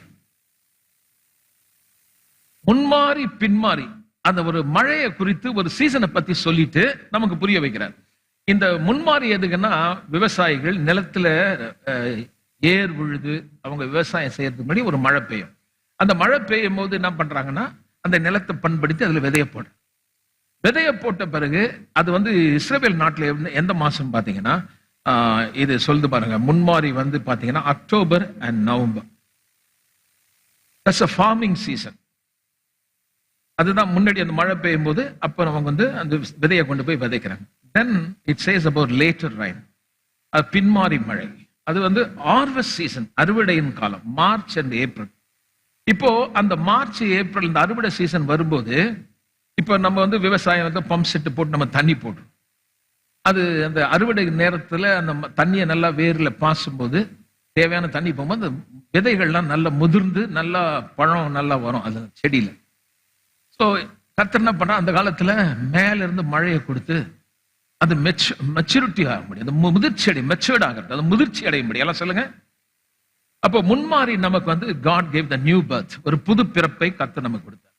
பின்மாறி மழையின் போது நமக்கு டீப்பர் அண்டர்ஸ்டாண்டிங், அனாயிண்டிங், அபிஷேகத்தை கொடுத்து ஆவிக்குரிய கருத்தை புரிய வைக்கிறார். முதல்ல ஆவியான நம்ம நிரப்புறார், ஆவியான உதவினால ரட்சிப்பை பெற, ரட்சிப்பை பெற்ற பிறகு சபைக்கு வந்த பிறகு ஆவியானவர் எனக்கு என்னென்ன உரிமைகள் கொடுக்கப்பட்டிருக்கிறதோ அத்தனையும் புரிய வைக்கும் போதெல்லாம் எனக்கு என்ன வந்து முதிர்ச்சி உண்டாகுது. அந்த முதிர்ச்சி எனக்கு அறுவடைக்கு ஏதுவாக நமக்கு அது நமக்கு உதவி செய்யுது. இது சில வசனத்தை நம்ம படிக்கிறேன். சகரியா 10ஆம் அதிகாரம் 1வது வசனம் நம்ம படிக்கலாம். சகரியா 10ஆம் அதிகாரம் 1வது வசனம். இன்னொருத்தர் உபாகமும் எடுத்துவோம், 11ஆம் அதிகாரம் 4வது வசனம். டைம். பின்மாறி மழைக்காக நீங்க கர்த்தரிடத்துல வேண்டிக் கொள்ளுங்கள், அப்பொழுது கர்த்தர் மின்னல்களை உண்டாக்கி அவரவர்களுக்கு பயிர் உண்டாகும்படி. அவர் ஏன் அந்த மழையை கொடுக்கிறார்? அந்த பயிர் நல்லா முதிர்ச்சி அடைகிறதுக்காக. இது எல்லாமே ஆவிக்குரிய ஒரு காரியத்தை தான் சொல்றாரு. ரட்சிப்பை பெற்ற பிறகு ரட்சிப்போட நின்றுடக்கூடாது. பின்னாடி கர்த்தர் சபையில தேவனுடைய வார்த்தையை கொடுத்து நமக்கு ஒரு முதிர்ச்சியை கொடுத்து நல்ல ஒரு அறுவடையை பெறுது. சரி, இதனுடைய முழுமையான அர்த்தத்தை என்ன? இதுல முன்மாறி பின்மாறி மழையில நமக்கு என்ன கிடைக்குதோ அதை வச்சு இதை புரியும் போது கவனன்ட் பத்தி உங்களுக்கு புரியும்.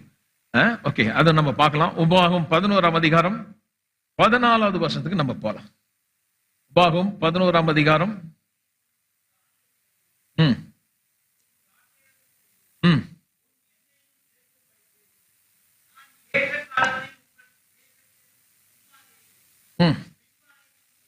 ஏன் முன்மாறி பின்மாறி மழையை எதுக்கு கொடுக்கிறாருன்னா, ஒண்ணு தானியம், தானியம் சொல்லும்போது பிரெட். ரெண்டாவது திராட்சை ரசம், இட்ஸ் வைன். மூணாவது எண்ணெய், it is talking about the anointing. இப்போ கர்த்தர் மழையை கொடுக்கும்போது ஒரு ரீசன் இருக்கு, என்னை ரட்சித்ததற்கு ஒரு ரீசன் இருக்கு. அது என்ன பாத்தீங்கன்னா, எனக்கு தேவன் ஒரு பங்கு, இந்த உடன்படிக்கையில எனக்கு ஒரு பங்கு. இயேசு தாம் காட்டி கொடுக்கப்பட்ட அந்த ராத்திரியில அப்பத்தை எடுத்து பிட்டு அவர் சொல்றார், இதை வாங்கி புசியுங்கள். அதாவது இந்த அப்பத்தை எடுத்து வாங்கி நான் புசிக்கும் போது நான் என்ன சொல்றேன், அதுல எனக்கு ஒரு பங்கு இருக்கு. இயேசு சிலுவையிலே எனக்கு பதிலாளாக மரித்தாரே, அந்த சரீரம் அடிக்கப்பட்டதுனால எனக்கு ஒரு பங்கு. என்ன பங்கு நம்ம பார்க்கலாம். அவர் சிலுவையில் அடிக்கப்பட்டதுனால முதல் காரியம் என்னன்னா, இப்போ நியாயப்பிரமாணத்தின்படி என்னை குற்றம் சாட்ட முடியாது. நியாயப்பிரமாணத்தினுடைய நீதி நிறைவேறிடுச்சு.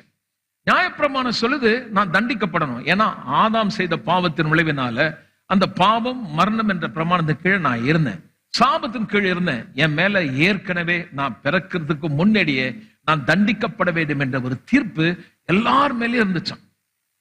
இப்போ அந்த தீர்ப்புல இருந்து நான் எப்படி தப்பிக்க முடியும்? நான் நல்ல கிரியை செய்யறதுக்கு 613 கட்டளை கொடுக்கிறார். அந்த 613 கட்டளையை நீ கை கொண்டு நீ இருந்தா நான் உன்னை ஆசீர்வதிப்பேன், இந்த தீர்ப்பு உனக்கு இல்ல, உனக்கு ஜீவன் உண்டாகும், மரணம் உண்டாகுதுன்னு பார்த்தா அவங்களால செய்ய முடியல. இப்போ இந்த தீர்ப்பு எப்படி நிறைவேறுதுன்னு பாத்தீங்கன்னா எடுத்து படிக்கலாம். ரோமர் 8ஆம் அதிகாரம் 4வது காஸ்பலுடைய எசன்ஸ் அல்லது காஸ்பலுடைய உயிர் எங்க இருக்குன்னு பாத்தீங்கன்னா ரோமர் 8, 1, 2, 3, 4ங்க. இதுல ரொம்ப முக்கியமான ஒரு காரியம் அங்க என்னன்னு படிக்கலாம். 8ஆம் அதிகாரம் 4வது வசனம் படிக்கலாம். மாம்சத்தின்படி நடவாமல் ஆவியின்படி நடக்கிற நம்மிடத்திலே நியாய பிரமாணத்தின் நீதி நிறைவேறும்படிக்கே, மாம்சத்தின்படி நடவாமல் ஆவியின்படி, அதாவது ரட்சிப்பை பெறாமல் ரட்சிப்பை பெற்றவர்கள், ரட்சிப்பை பெறாம இல்ல, ரட்சிப்பை பெற்ற பிறகு அவங்களுக்கு ரட்சிக்கப்பட்டவங்களுக்கு என்ன நடந்திருக்கு? ஆவியின்படி நடக்கிறவங்க சொன்னா ரட்சிப்பை பெற்றவர்கள். ரட்சிப்பை பெற்றவர்களுக்கு என்ன நடக்குதுன்னா நியாயப்பிரமாணத்தின் நீதி நிறைவேறும்படி இப்படி ஆயிற்று. எப்படி ஆயிற்று? 3வது வசனம் படிங்க. நியாயப்பிரமாணத்தின் நீதி நிறைவேறும்படி இல்ல அந்த 4வது வசனம் அப்படி செய்தார். எப்படி செய்தார்? அது எப்படி எனில் 3வது வசனம் பாருங்க. அந்த 3வது வசனத்தினுடைய எக்ஸ்போசிஷன், அல்லது 3ஆவது வசனத்தினுடைய வெளிப்பாடு தான் 4வது வசனம். 4வது வசனம் என்ன சொல்லுதுன்னா, எனக்கு இப்ப நியாயப்பிரமாண நீதி நிறைவேற்று. அது எப்படி நிறைவேறுச்சுன்னு 3வது வசனம் சொல்லுது பாருங்க. எப்படி நிறைவேற்று பாருங்க. மாம்சத்தினாலே பலவீனமாய் இருந்த நியாயப்பிரமாணம் செய்ய முடியாததை, இருங்க இப்ப கவனிங்க, நியாயப்பிரமாணம் என்ன செய்ய முடியல? நீதியானது நீதி கொடுக்கல, பரிசுத்தமானது பரிசுத்தத்தை கொடுக்கல.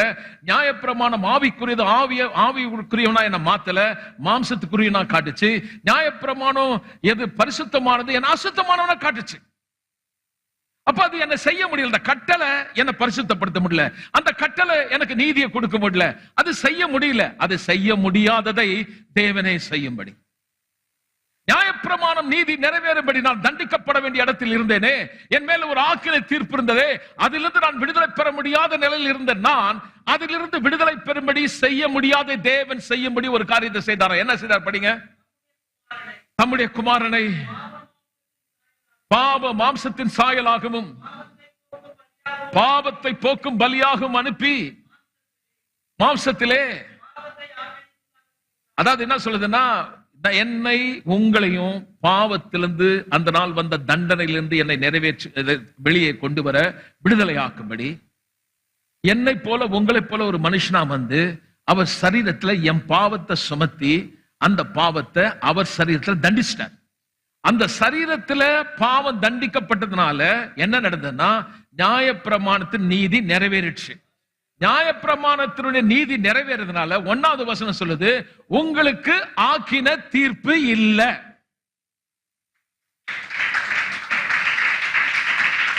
உங்களுக்கு தண்டனை இல்லை. இப்ப நல்ல கவனிங்க. இப்போ அவர் ஆக்கினைப்பட்டதுனால, அந்த சரீரத்தில் அடிக்கப்பட்டதுனால என்னாச்சுன்னா, கலாத்தியர் 3:13 சொல்லுது, மரத்திலே தூக்கப்பட்டவன் எவனும் சபிக்கப்பட்டவன் எழுதியிருக்கபடி இயேசு உங்களுக்காக எனக்காக சாபமாகி நியாயப்பிரமாண சாபத்திலிருந்து, இப்போ வேதம் சொல்லுது, சாபத்திலிருந்து காது உள்ளவன் கேட்க கடவன். நெருக்கம் வந்தாலும் ஏன் ஒடுங்கி போக மாட்டோம்னா, ஒரு சம்பவம் நடந்திருக்குது. சிலுவையில இயேசு செய்து முடித்த மகத்துவம். அப்ப நான் எதை உற்று பார்க்கிறேன்? விசுவாசம் என்னன்னா, இருள் வரும்போதெல்லாம் சுடரை போன்ற இந்த வசனத்தை நான் உத்து பார்க்கணும்னா எனக்கு சில வெளிப்பாடு தேவை, அந்த வார்த்தையை குறித்த அறிவு தேவை. வியாதி வரும்பொழுது, துன்பம் வரும்பொழுது உடனே என்னுடைய ஆவில வெளிப்பாடு வருது, நான் இந்த வியாதியில சாக வேண்டிய அவசியம் இல்லையே, தேவனுடைய சித்தத்தையும் நோக்கத்தை நிறைவேற்ற வரைக்கும் இந்த வியாதி என்னை கொல்ல முடியாது, இந்த சாபம் என்னை அழிக்க முடியாது, இந்த தரித்திரம் என் குடும்பத்தை கெடுக்க முடியாது. காரணம் என்றால் அதற்கான தண்டனை இயேசுவின் சரீரத்தில் நிறைவேறினபடினால, அவர் சாபமானபடினாலே நான் இந்த சபிக்கப்பட்ட வியாதியில, சபிக்கப்பட்ட தரித்திரத்தில் வாழ வேண்டிய அவசியம் இல்லை. காரணம் என்னவென்றால், நான் அவர் இரத்தத்தாலே மீட்கப்பட்டாகிவிட்டது. அப்ப நியாயப்பிரமாண சாபத்தில் நீங்கள் ஆயிட்டுனா, நியாயப்பிரமாணத்தை கை கொள்றவனுக்கு என்ன ஆசீர்வாதம்? யாருக்கெல்லாம் நியாயப்பிரமாண நீதி நிறைவேறிச்சோ அவங்களுக்கு என்ன ஆசீர்வாதம்? அதை தான் சொல்ல மாட்டாங்க. சாபத்தை பத்தி பேசிட்டு இருக்கான். ஆனா நியாயப்பிரமாணத்துல நீதி நிறைவேறிட்டு, அப்ப என்னுடைய ஆசீர்வாதம் என்ன? என் பங்கு என்ன? அந்த அப்பத்தை எடுத்து நான் புசிக்கையிலே என் பங்கு என்ன? இந்த முன்மாறி பின்மாறி மழை எதுக்கு? God is producing the bread. ஏங்க அந்த அப்பம்? அந்த அப்பத்துல உனக்கு ஒரு பங்கு. நல்லா கை தட்டும் பாருங்க. நான் சொல்லுகிறேன், அந்த சரீரம் காயப்பட்டதுனாலே உனக்கு ஒரு பங்கு. உன் வியாதி அவர் சுமந்தாரே. அப்ப எனக்கு பலவீனம் வரும்போது, நெருக்கம் வரும்போது, பாடு வரும்போது, துன்பம் வரும்போது, அதை நான் கன்சிடர் பண்ணாம எந்த பக்கம் நெருக்கினாலும், வியாதி 4 பக்கத்தில் நெருக்கினாலும், கடன் 4 பக்கத்தில் நெருக்கினாலும், துன்பம் 4 பக்கத்தில் நெருக்கினாலும் சொல்றேன், நான் ஒடுங்கி போக மாட்டேன். காரணம் என்னவென்றால், எனக்காக ஒருவர் யாவையும் செய்து முடித்திருக்கிறார். இந்த அப்பத்திலே, இந்த சரீரத்திலே, இந்த தானியத்திலே எனக்கு ஒரு பங்கு உண்டு. பரிசுத்த ஆவியான மழையை பொழிந்து எனக்கு ரட்சிப்பை கொடுத்து இந்த தானியத்தை விளைய செய்து இந்த அப்பத்தை கொடுத்திருக்கிறாரே, இயேசுவின் சரீரத்தை நான் புசித்திருக்கிறேனே, எனக்கு ஒரு பங்கு உண்டு. அந்த பங்கு என்ன? கிராமத்திலும் நல்லா இருப்பேன், பட்டணத்திலும் ஆசீர்வாதம். அதாவது நீ எங்க இருந்தாலும் சூப்பரா இருப்ப. நல்லா கை தரலாம். ஊரே பஞ்சமானாலும், ஊர்ல சோறு இல்லாம போனாலும் நீ நல்லா இருப்ப. அதான் அதோடைய பொருள். கிராமமா இருந்தானா பட்டணமா பட்டணத்துல எல்லா வசதியும் நான் நல்லா இருப்பேன். 20 வருஷம் இல்ல இல்ல இல்ல, அதனால நீ நல்லா இருப்ப, என்னால நீ நல்லா இருப்ப. நீ எங்க இருக்கியோ அது செழிப்பாயிடும். உங்களால உங்க கம்பெனி நல்லா இருக்கும், உங்களால உங்க வியாபாரம் செழிக்கும், உங்களால உங்க இன்ஸ்டிடியூஷன் நல்லா இருக்கும். நான் சொல்ல படிக்கிற பிள்ளைக்கு, நீ எங்க படிக்கிறியோ அந்த காலேஜ் அந்த ஸ்கூலும் உன்னால ஆசீர்வாதமா இருக்கும்.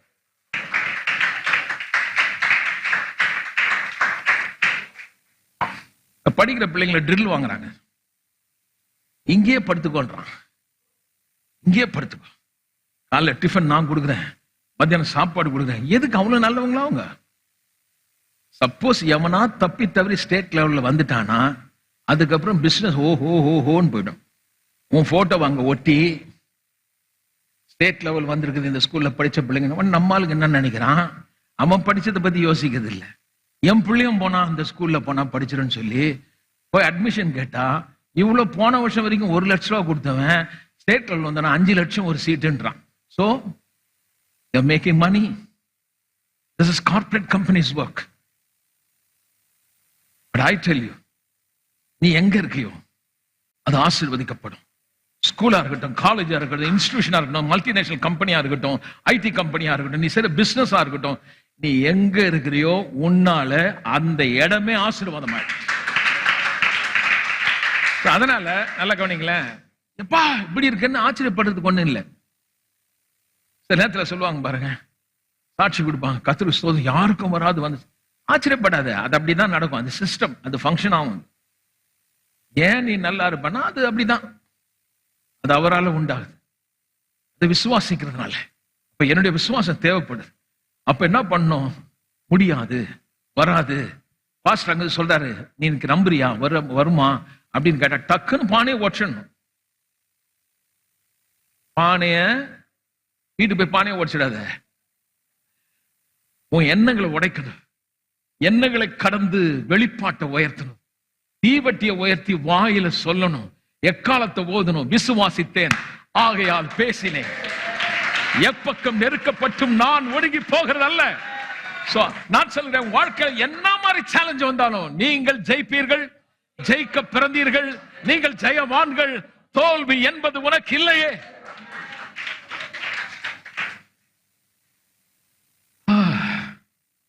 முன்மாறி பின்மாறி மழையை கொடுத்து, பிரெட்டை கொடுத்து, வைனை கொடுத்து, எண்ணெயை கொடுத்து, இதனால வரக்கூடிய ப்ராஸ்பெரிட்டி பாருங்களேன். 15 மிருக ஜீவன்களுக்காக வெளியிலே புல் முளைக்கும்படி செய்வேன், நீ சாப்பிட்டு திருப்தி அடைவாய்.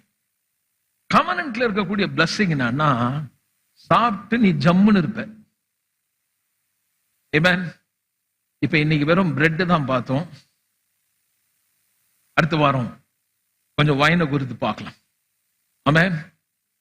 அடுத்த வாரம் முடிஞ்சா வைன் அண்ட் பிளஸ் ஆயில் ரெண்டையும் பேசுறேன், எண்ணெயும் திராட்சை ரசம். ஆமென். சந்தோஷமா இருக்கீங்களா? வசனத்தை படிக்க படிக்க உள்ளெல்லாம் துள்ளிடும். உள்ள வசனம் போயிடுச்சுன்னு வச்சுங்களேன், பிரச்சனையா நீங்க பிரச்சனையாவே பார்க்க மாட்டீங்க. நிறைய சபையில பாருங்க, பிரச்சனைய பேயா பார்க்கறான். அந்த பேயா பார்த்து மந்திரம் விட்ட மாதிரியும், இந்த பாஸ்டர் ஏதோ சவுக்கு வச்சு அந்த பேயை தரத்தின மாதிரியும், அதுக்கப்புறம் அவர் இல்லைன்னா நீ செத்துருவேன்ற மாதிரி என்னென்னமோ சொல்லிடுவாங்க. ஆனா நல்லா கலப்படம் இல்லாத வசந்த சொல்றேன், இந்த சபையில இருக்கிற நீங்க ரொம்ப ரொம்ப ஆசீர்வாதமானவங்க. என் விசுவாசத்துல நீ ஜெயிக்க போறதில்ல, உங்க விசுவாசம். அதனால நீங்க கொஞ்சம் நல்லா கவனிக்கணும். கர்த்தர் விரும்புறாரு. பிரச்சனை வருதா, உடனே மாம்சத்துல பல எண்ணங்கள் வருது இல்ல, கர்த்தர் விரோதமான எண்ணங்கள் வருது இல்ல, ஆர்குமெண்ட் மனசுல போகுது. கோயிலுக்கு போனியே, ஜெபம் பண்ணியே, ரசமா கொடுத்தியே, உனக்கு என்ன ஆச்சுன்னு டக்குன்னு பானையை ஓட்டணும், கால்னு உடைக்கணும். சாத்தானே, இப்படிப்பட்ட எண்ணத்தை நீ கொண்டு வர உனக்கு அதிகாரம் இல்லை. தவறான எண்ணங்களை நான் கீழே போட்டு உடைக்கிறேன், மாம்சமான எண்ணங்களை தகர்க்கிறேன். கர்த்தருக்கு விரோதமாய் எழும்பி வருகிற எந்த துரு ஆலோசனை நடக்க மாட்டேன், அதை நான் தள்ளுறேன். I never accept those things. துன்மார்க்கிற வழியிலே நில்லாமல் அப்படின்னா என்ன அர்த்தம்னா, அவங்க சொல்ற வழி அந்த பாதையை அக்செப்ட் பண்ணிக்காத. துன்மார்க்க வழியில் இல்லாமல் பாவிகளுடைய வழியிலே நடவாமல், அதை பிராக்டிஸ் பண்ணாதன்றார். பரியாசக்காரன் உட்காரும் இடத்துல அங்கே தங்கிடாது என்றார். சோ உங்க வாழ்க்கையில எங்க எதை நீங்க அக்செப்ட் பண்றீங்க, எதை ஏற்றுக்கொள்றீங்க? கர்த்தர் வசனத்துக்கு விரோதமா சொல்றதெல்லாம் ஏத்துக்கூடாது. உங்க வீட்டுல யாரோ மந்திரம் பண்ணிட்டாங்க, பேய் இருக்குது, மந்திரம் இருக்குது அப்படின்ற ஒரு குரூப் இருக்காங்க, அதை நம்பிடாதீங்க. உங்க மைண்ட் சொல்லும். Your own thoughts will come against the knowledge of God. Those thoughts will speaking to you. What you are doing that time? அப்படி எண்ணங்கள் வரும்போது, பேசும்போது என்ன பண்றீங்க? பயமான எண்ணங்கள் வரும்போது என்ன பண்றீங்க? பாருங்க, கிறிஸ்துவ வாழ்க்கை அங்கதாங்க இருக்கு சீக்ரெட். எப்பெல்லாம் தப்பான எண்ணம் வருதோ உடனே நான் என்ன பண்றேன்? அவேர்னஸ் ஆயிடுறேன்.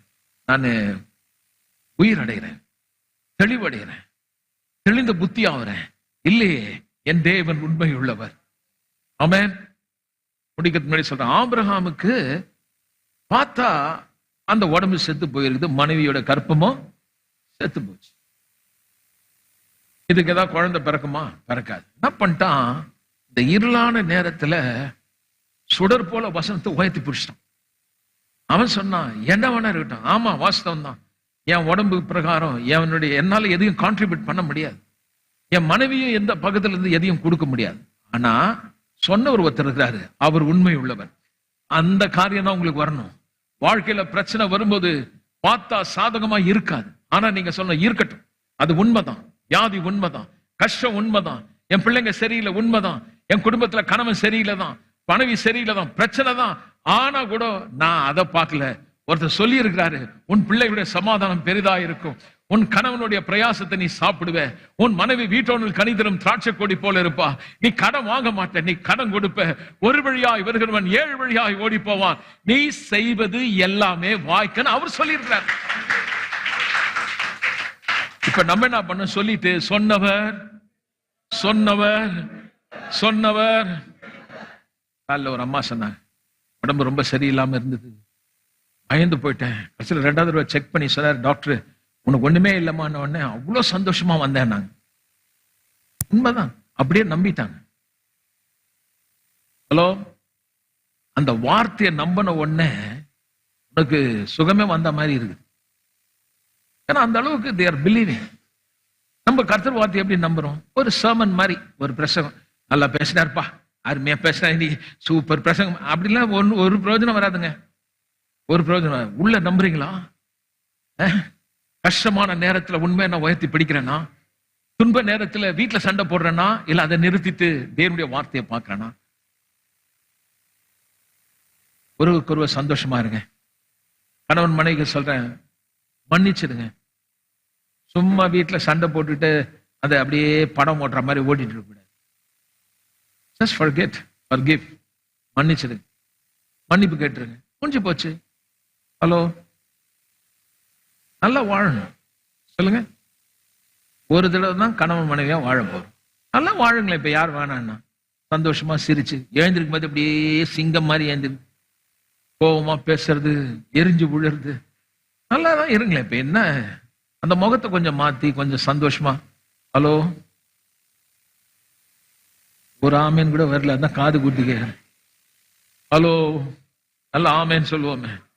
எழுந்திருக்கும் போதே திட்டுறவங்களா இருக்காங்க. படுத்துனுங்கிற நீ புருஷனை, அதை நல்லா சொல்ல, ஏன்பா உள்ள நம்ம படுத்துனேன் எழுந்திருன்னு சொல்லலாம்ல. அப்புறம் சண்டை பெருசான பிறகு ஏங்க சண்டை போட்டா, எழுந்திரு சொன்னாங்க, அதுக்கு ஒரு சண்டை போட்டாங்க. சொன்ன விதம் அப்படி. சொல்றத ஒழுங்கா சொன்னோம்னா, நல்லா சொன்னோம்னா, அன்பா சொன்னோம்னா நல்லதே நடக்குங்க. வீட்டுல நல்லதை பேச கத்துக்குங்க. 1000 ஜெபம் பண்ணாலும் 1000 பிரசங்கம் பண்ணாலும் உங்க வாயிலிருந்து வந்து பாருங்க, முத்து முத்தான வார்த்தை கவனிக்கணும். அந்த வார்த்தையை பொறுத்தா உன் வாழ்க்கைய ஆனா அதை விட்டு கனிவான கிருபை பொருந்திய நல்ல வார்த்தைகளே பேசுங்க. Come on my people, it's up to you how you are going to live. எப்படி வாழ போறீங்கிறது உங்ககிட்ட தாங்க இருக்கு. வந்தீங்க, இந்த சபையில வார்த்தை கேட்டுக்கிட்டீங்களா? கணவன் மனைவியா சந்தோஷமா வாழணும். பிள்ளைங்க மத்தியில நல்ல வேர்ட் ஆஃப் என்கரேஜ்மெண்ட் நல்லா பேசுங்க. கொஞ்சம் சிரிச்சு கிரிச்சு பேசுங்க. அப்ப கூட ஒரு ஆமேன் வருமா? சண்டை போறதை நிறுத்திடுவோம். நல்ல ஒரு ஆமேன் சொல்லுவோமே. சண்டே வராது இல்ல, வரும். வந்து போட்டாலும் டக்குன்னு முடிச்சிடணும், சீக்கிரமா முடிச்சுக்கணும். கோபமே வராது பாஸ், அது பொய்ன்னு அர்த்தம். கோபம் எனக்கும் வரும், நானும் சண்டை போடுவேன், ஆனா டக்குன்னு மாத்திக்குவேன். பாஸ்டர் சொல்றாரு, ஆமா நான் சண்டை போட்டது இல்லையான்னு கேட்டு பாருங்க, சில நிறையவே போட்டிருக்கேன், ஆனா மாத்திக்கணும். சரி உடனே சைட் ஆயிடுச்சா, மன்னிப்பு கேட்டு மன்னிச்சிருமா, கோபமா பேசிட்டேன் மன்னிச்சது. அதே மாதிரி மனைவிகளும் சொல்லணும். சில மனைவிங்க எப்ப பார்த்து புருஷனே மன்னிப்பு கேளு நீயே சொல்லணும். உனக்கு தான் சொல்றேன்.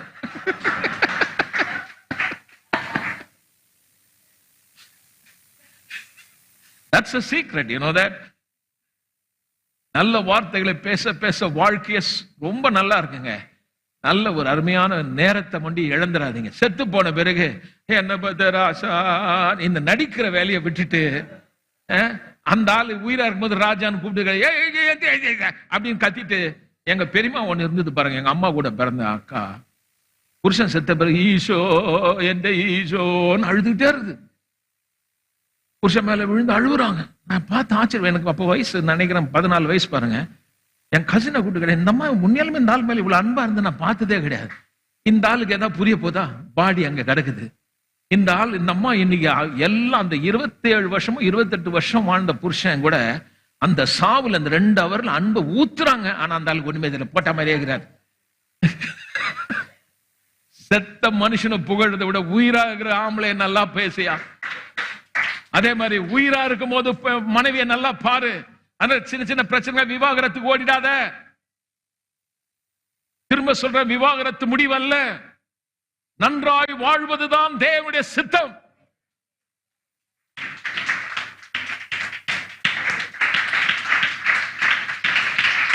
அந்த ஆள் கூட வாழ முடியாது. இல்ல இல்ல, அப்படி போயிடக்கூடாது பாருங்க. That's not the end. நன்றாய் வாழ்வதற்கு கர்த்தர் வழியை கற்றுக். நாம் அன்பாய் இருப்போம், வசனத்தை கவனிப்போம். இருளான நேரம் வரும்போது வெளிச்சம் தரக்கூடிய வசனத்தை உற்று கவனிப்போம். உயர்த்தி பிடிப்போம், மாம்சத்தை கீழே போடுவோம், பெருமையை கீழே போடுவோம், ஈகோவை கீழே போடுவோம், நான் என்ற அகங்காரத்தை கீழே போடுவோம். ஒருவருக்கு ஒரு அன்பாய் வாழ்ந்து காட்டுவோம். பரலோகத்தை வீட்டிலேயே ருசிக்க ஆரம்பிச்சிடணும். And the word of appreciation, நல்லா ஒருத்தர் பெருமையா பேசி மெச்சிக் கொள்ளுங்க. நல்லா பேசுங்க, நல்லா வாழுங்க. வருகிறவர் இன்னும் கொஞ்ச காலத்துல வருவார். வரும்போது நல்லா வாழ்ந்தீங்கன்னு சொல்லணும். அவரு பிரச்சனையாக்குதுன்னு போயிடக்கூடாது. சில பேர் இயேசு ஏன் வர சொல்றாங்க கேளுங்க, ஒரே பிரச்சனையாக்குதானே போயிடலான்னு பாக்குறாங்க. இப்படி எஸ்கேப் ஆறவங்களாம் அவர் எடுத்துக்கிறது இல்ல, வெற்றியா வாழ்ந்து காட்டணும். இல்லைங்க, நான் உண்மைதான் சீரியஸா சொல்றேன். Christians, they don't believe to live in right way because of the battle and crisis. They think, when God come, I'll go. No, God says, no, I will never take you. First live here nicely. இங்க நீ நல்லா வாழ, அங்க வந்து என்ன பண்ண போற நீ? கதை சொல்றாரு, இங்க நீ வெற்றியா வாழ, தலை நிமிர்ந்து வாழ. பக்கத்துல அத்தனை பேரை சொல்லணும், நீ ஆராதிக்கிற தெய்வத்தை போல ஒரு தெய்வம் இல்லை என்பதை. படிக்கிற பிள்ளைங்க நல்லா படிங்க, பெற்றோர்களுக்கு கீழ்ப்படிங்க, கணவனுக்கு கீழ்ப்படிங்க, மனைவியை நேசிங்க, ஒருத்தர் கொடுங்க. இந்த வார்த்தையின்படி வாழ்ந்து பாருங்க, உங்க குடும்பம் தழைக்குங்க. எழுந்து நின்று நாம் கர்த்தரை துதிப்போம். கர்த்தர் மிகவும் நல்லவர். சந்தோஷமா இருக்கீங்களா? பாருங்க, என் கூட கர்த்தர் பேசியிருக்கேன். ஒவ்வொரு தடவையும் நான் பிரசங்கம் பண்ணும்போதுல, I know God is speaking to me. நான் மெசேஜ் எடுக்கும்போது சில ரொம்ப சந்தோஷமாயிடும். அப்படியே பேனர் எல்லாம் வச்சுட்டு கொஞ்ச நேரம் கர்த்தரை துதிப்பேன். What a God we serve. என்ன மாதிரி ஆண்டவர் நான் நேசிக்கிறேன். ஆண்டவர் நமக்கு கற்றுக் கொடுக்கிறார். காலையில ஒரு பிரசங்கம், மத்தியானம் ஒரு பிரசங்கம், மூணாவது ஒரு பிரசங்கம் பண்ண எனக்கு நல்லா இருக்குது. Really enjoying it. நிறைய பேர் அதை சரியா புரிஞ்சுக்க மாட்டேன். நான் உங்களுக்கு ஒண்ணு சொல்றேன் பாருங்க, இந்த பாட்டு தான் நிறைய பேருக்கு ரொம்ப பிரியம். பாட்டு முக்கியம் இல்லை, அதை விட முக்கியமானது வார்த்தை. ஆமென். சில பேர் இப்ப பாரு, வீட்டுல உட்காந்து பாட்டு போட்டுக்கிட்டே இருப்பான். அதனால நீங்க எதுவும் மாற போறது இல்லை. ஆனா வார்த்தையை நீங்க கேட்டு பாருங்க. இன்னைக்கு பிரசங்கம் கேட்கறத விட பாட்டு மேலதான் நிறைய பேருக்கு ஒரு ஈர்ப்பு. என்ன பண்றது, அப்படி ஆயிடுச்சு. ஆக மொத்தம் டிவியில அந்த பாட்டு ஓடிக்கிட்டே இருக்கும். அதே அவங்க ஒரு பாட்டு 4 தடவை கேட்டிருப்பாங்க, பிரசங்கத்தை எத்தனை தடவை கேட்டாங்க பாருங்க. நீங்களே கொஞ்சம் பாருங்களேன், பிரசங்கத்தை எத்தனை தடவை கேட்டிருக்கீங்க? கோயில்ல ஒரு தடவை கேட்கும்போது தூக்கம் வருது, அப்புறம் வீடு போய் எங்க போயிருது கேட்கறது. ஏன்னா நம்ம அவ்வளவு இன்வால்வ் ஆகுறது இல்லை. should go deeper and deeper, right? Love the word of God. தாவீது சொல்றான், நல்ல பாடகம் பாருங்க. But you know what he said? தேவனுடைய வசனம் தெளித்தேனிலும் மதுரமானது, தேவனுடைய வசனம் பொக்கிஷமானது, தேவனுடைய வசனம் அது இச்சிக்கப்படத்தக்கது, ஒன்றும் அதுக்கு நிகரானது அல்ல. எனக்கு அது ஞானத்தை கொடுக்கிறது. எனக்கு டீச் பண்ணி கத்து கொடுத்தான் பாரு, அந்த டீச்சரை விட எனக்கு விஸ்டம் வந்துடுச்சு. ஏனென்றால் வார்த்தை. நான் சொல்ல, சபையே வார்த்தைக்கு முதலிடம் கொடுங்க. உங்களை மாதிரி நான் ஒரு சாதாரண மனுஷன், என் விருப்பம் எல்லாம் நீங்க அவரை நேசிக்கணும். வார்த்தை தான் இயேசு, இயேசு தான் வார்த்தை. முதலிடம் கொடுங்க. நிறைய டைம் கிடைக்கும் போது போட்டு போட்டு கேளுங்க. வாழ்க்கை பல மடங்கு நல்லா இருக்கும். எல்லாம் கூட சேர்த்து சொல்லுங்க, அன்புள்ள பிதாவே, என் வார்த்தையே விளக்கு, என் வசனமே வெளிச்சம். இந்த மண்பாண்டத்தை உடைத்து தீவெட்டியை, வசனத்தை, வெளிச்சத்தின் வெளிப்பாட்டை, அந்தகாரத்திலே சுடர்களைப் போல பிரகாசிக்கிற வசனத்தை உயர்த்தி பிடிப்பேன். சத்ரு சிதறி போவான், மாண்டு போவான். நானோ என்றால் எழும்பி பிரகாசிப்பேன். வர வர விருத்தியாமேன், 1000 மடங்கு நன்றாயிருப்பேன். ஆமென். நல்ல கரங்களை தட்டி நாம் தேவனை துதிப்போம். நல்ல கரங்களை தட்டி கர்த்தருக்கு நன்றி சொல்லுவோம். ஆமென். தலை நிமிர செய்தாரே, வெட்கப்பட்டு பயந்து கோழையா வாழ்ந்த நாள்லாம் உண்டு. நிறைய பிரச்சனை சந்திக்கும் போது அவமானத்துல வாழ்ந்த நாட்கள் உண்டு. அவ்வளவுதான், முடிஞ்சிருச்சு நிறைய பேர் சொன்னாங்க. ஆனால் தேவனின் தலையை நிமிர செய்து இன்னைக்கு நான் நிக்கிறேன்னா அது என்னால் அல்ல, என்னை அழைத்த தேவன் என்னை நிற்க வைத்திருக்கிறார்.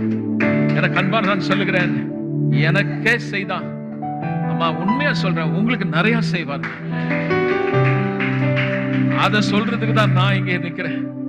I'm just simply delivering the message like a postman when he bring the, that gift or something, that he's delivering it, that's all.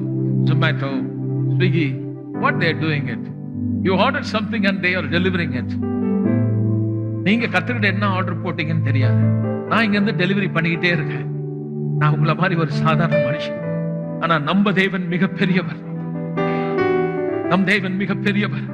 நல்ல கையில தட்டி கர்த்தருக்கு நன்றி சொல்றேன்.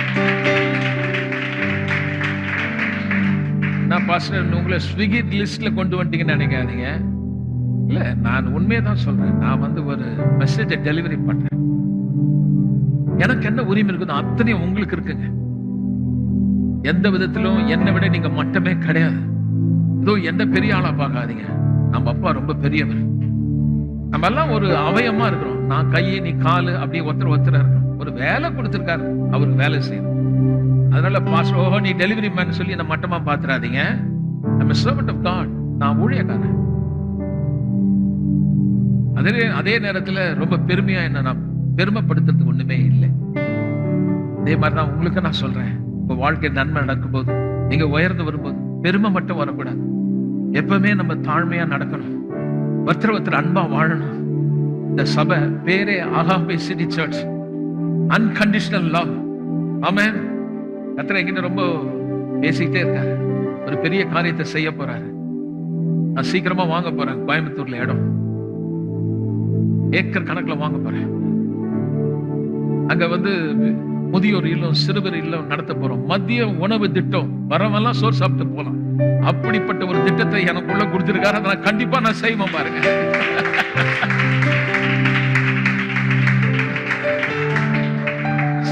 Such a God we worship. அப்படிப்பட்ட ஒரு தேவனை நாம் ஆராதிக்கிறோம். கரங்களை உயர்த்தி கர்த்தருக்கு நன்றி சொல்லுவோம். அன்பின் பிதாவே, உமக்கு ஸ்தோத்திரம். நல்லவர், யாவையும் நீ செய்வீர் ஆண்டவரே. எங்களை அழைத்தவர் நீர் உண்மை உள்ளவர்.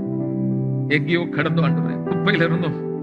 ஆனா இன்னைக்கு ஒவ்வொரு சேலஞ்சும் நாங்க பார்த்து பயப்படாம, you are teaching us how to handle those situations.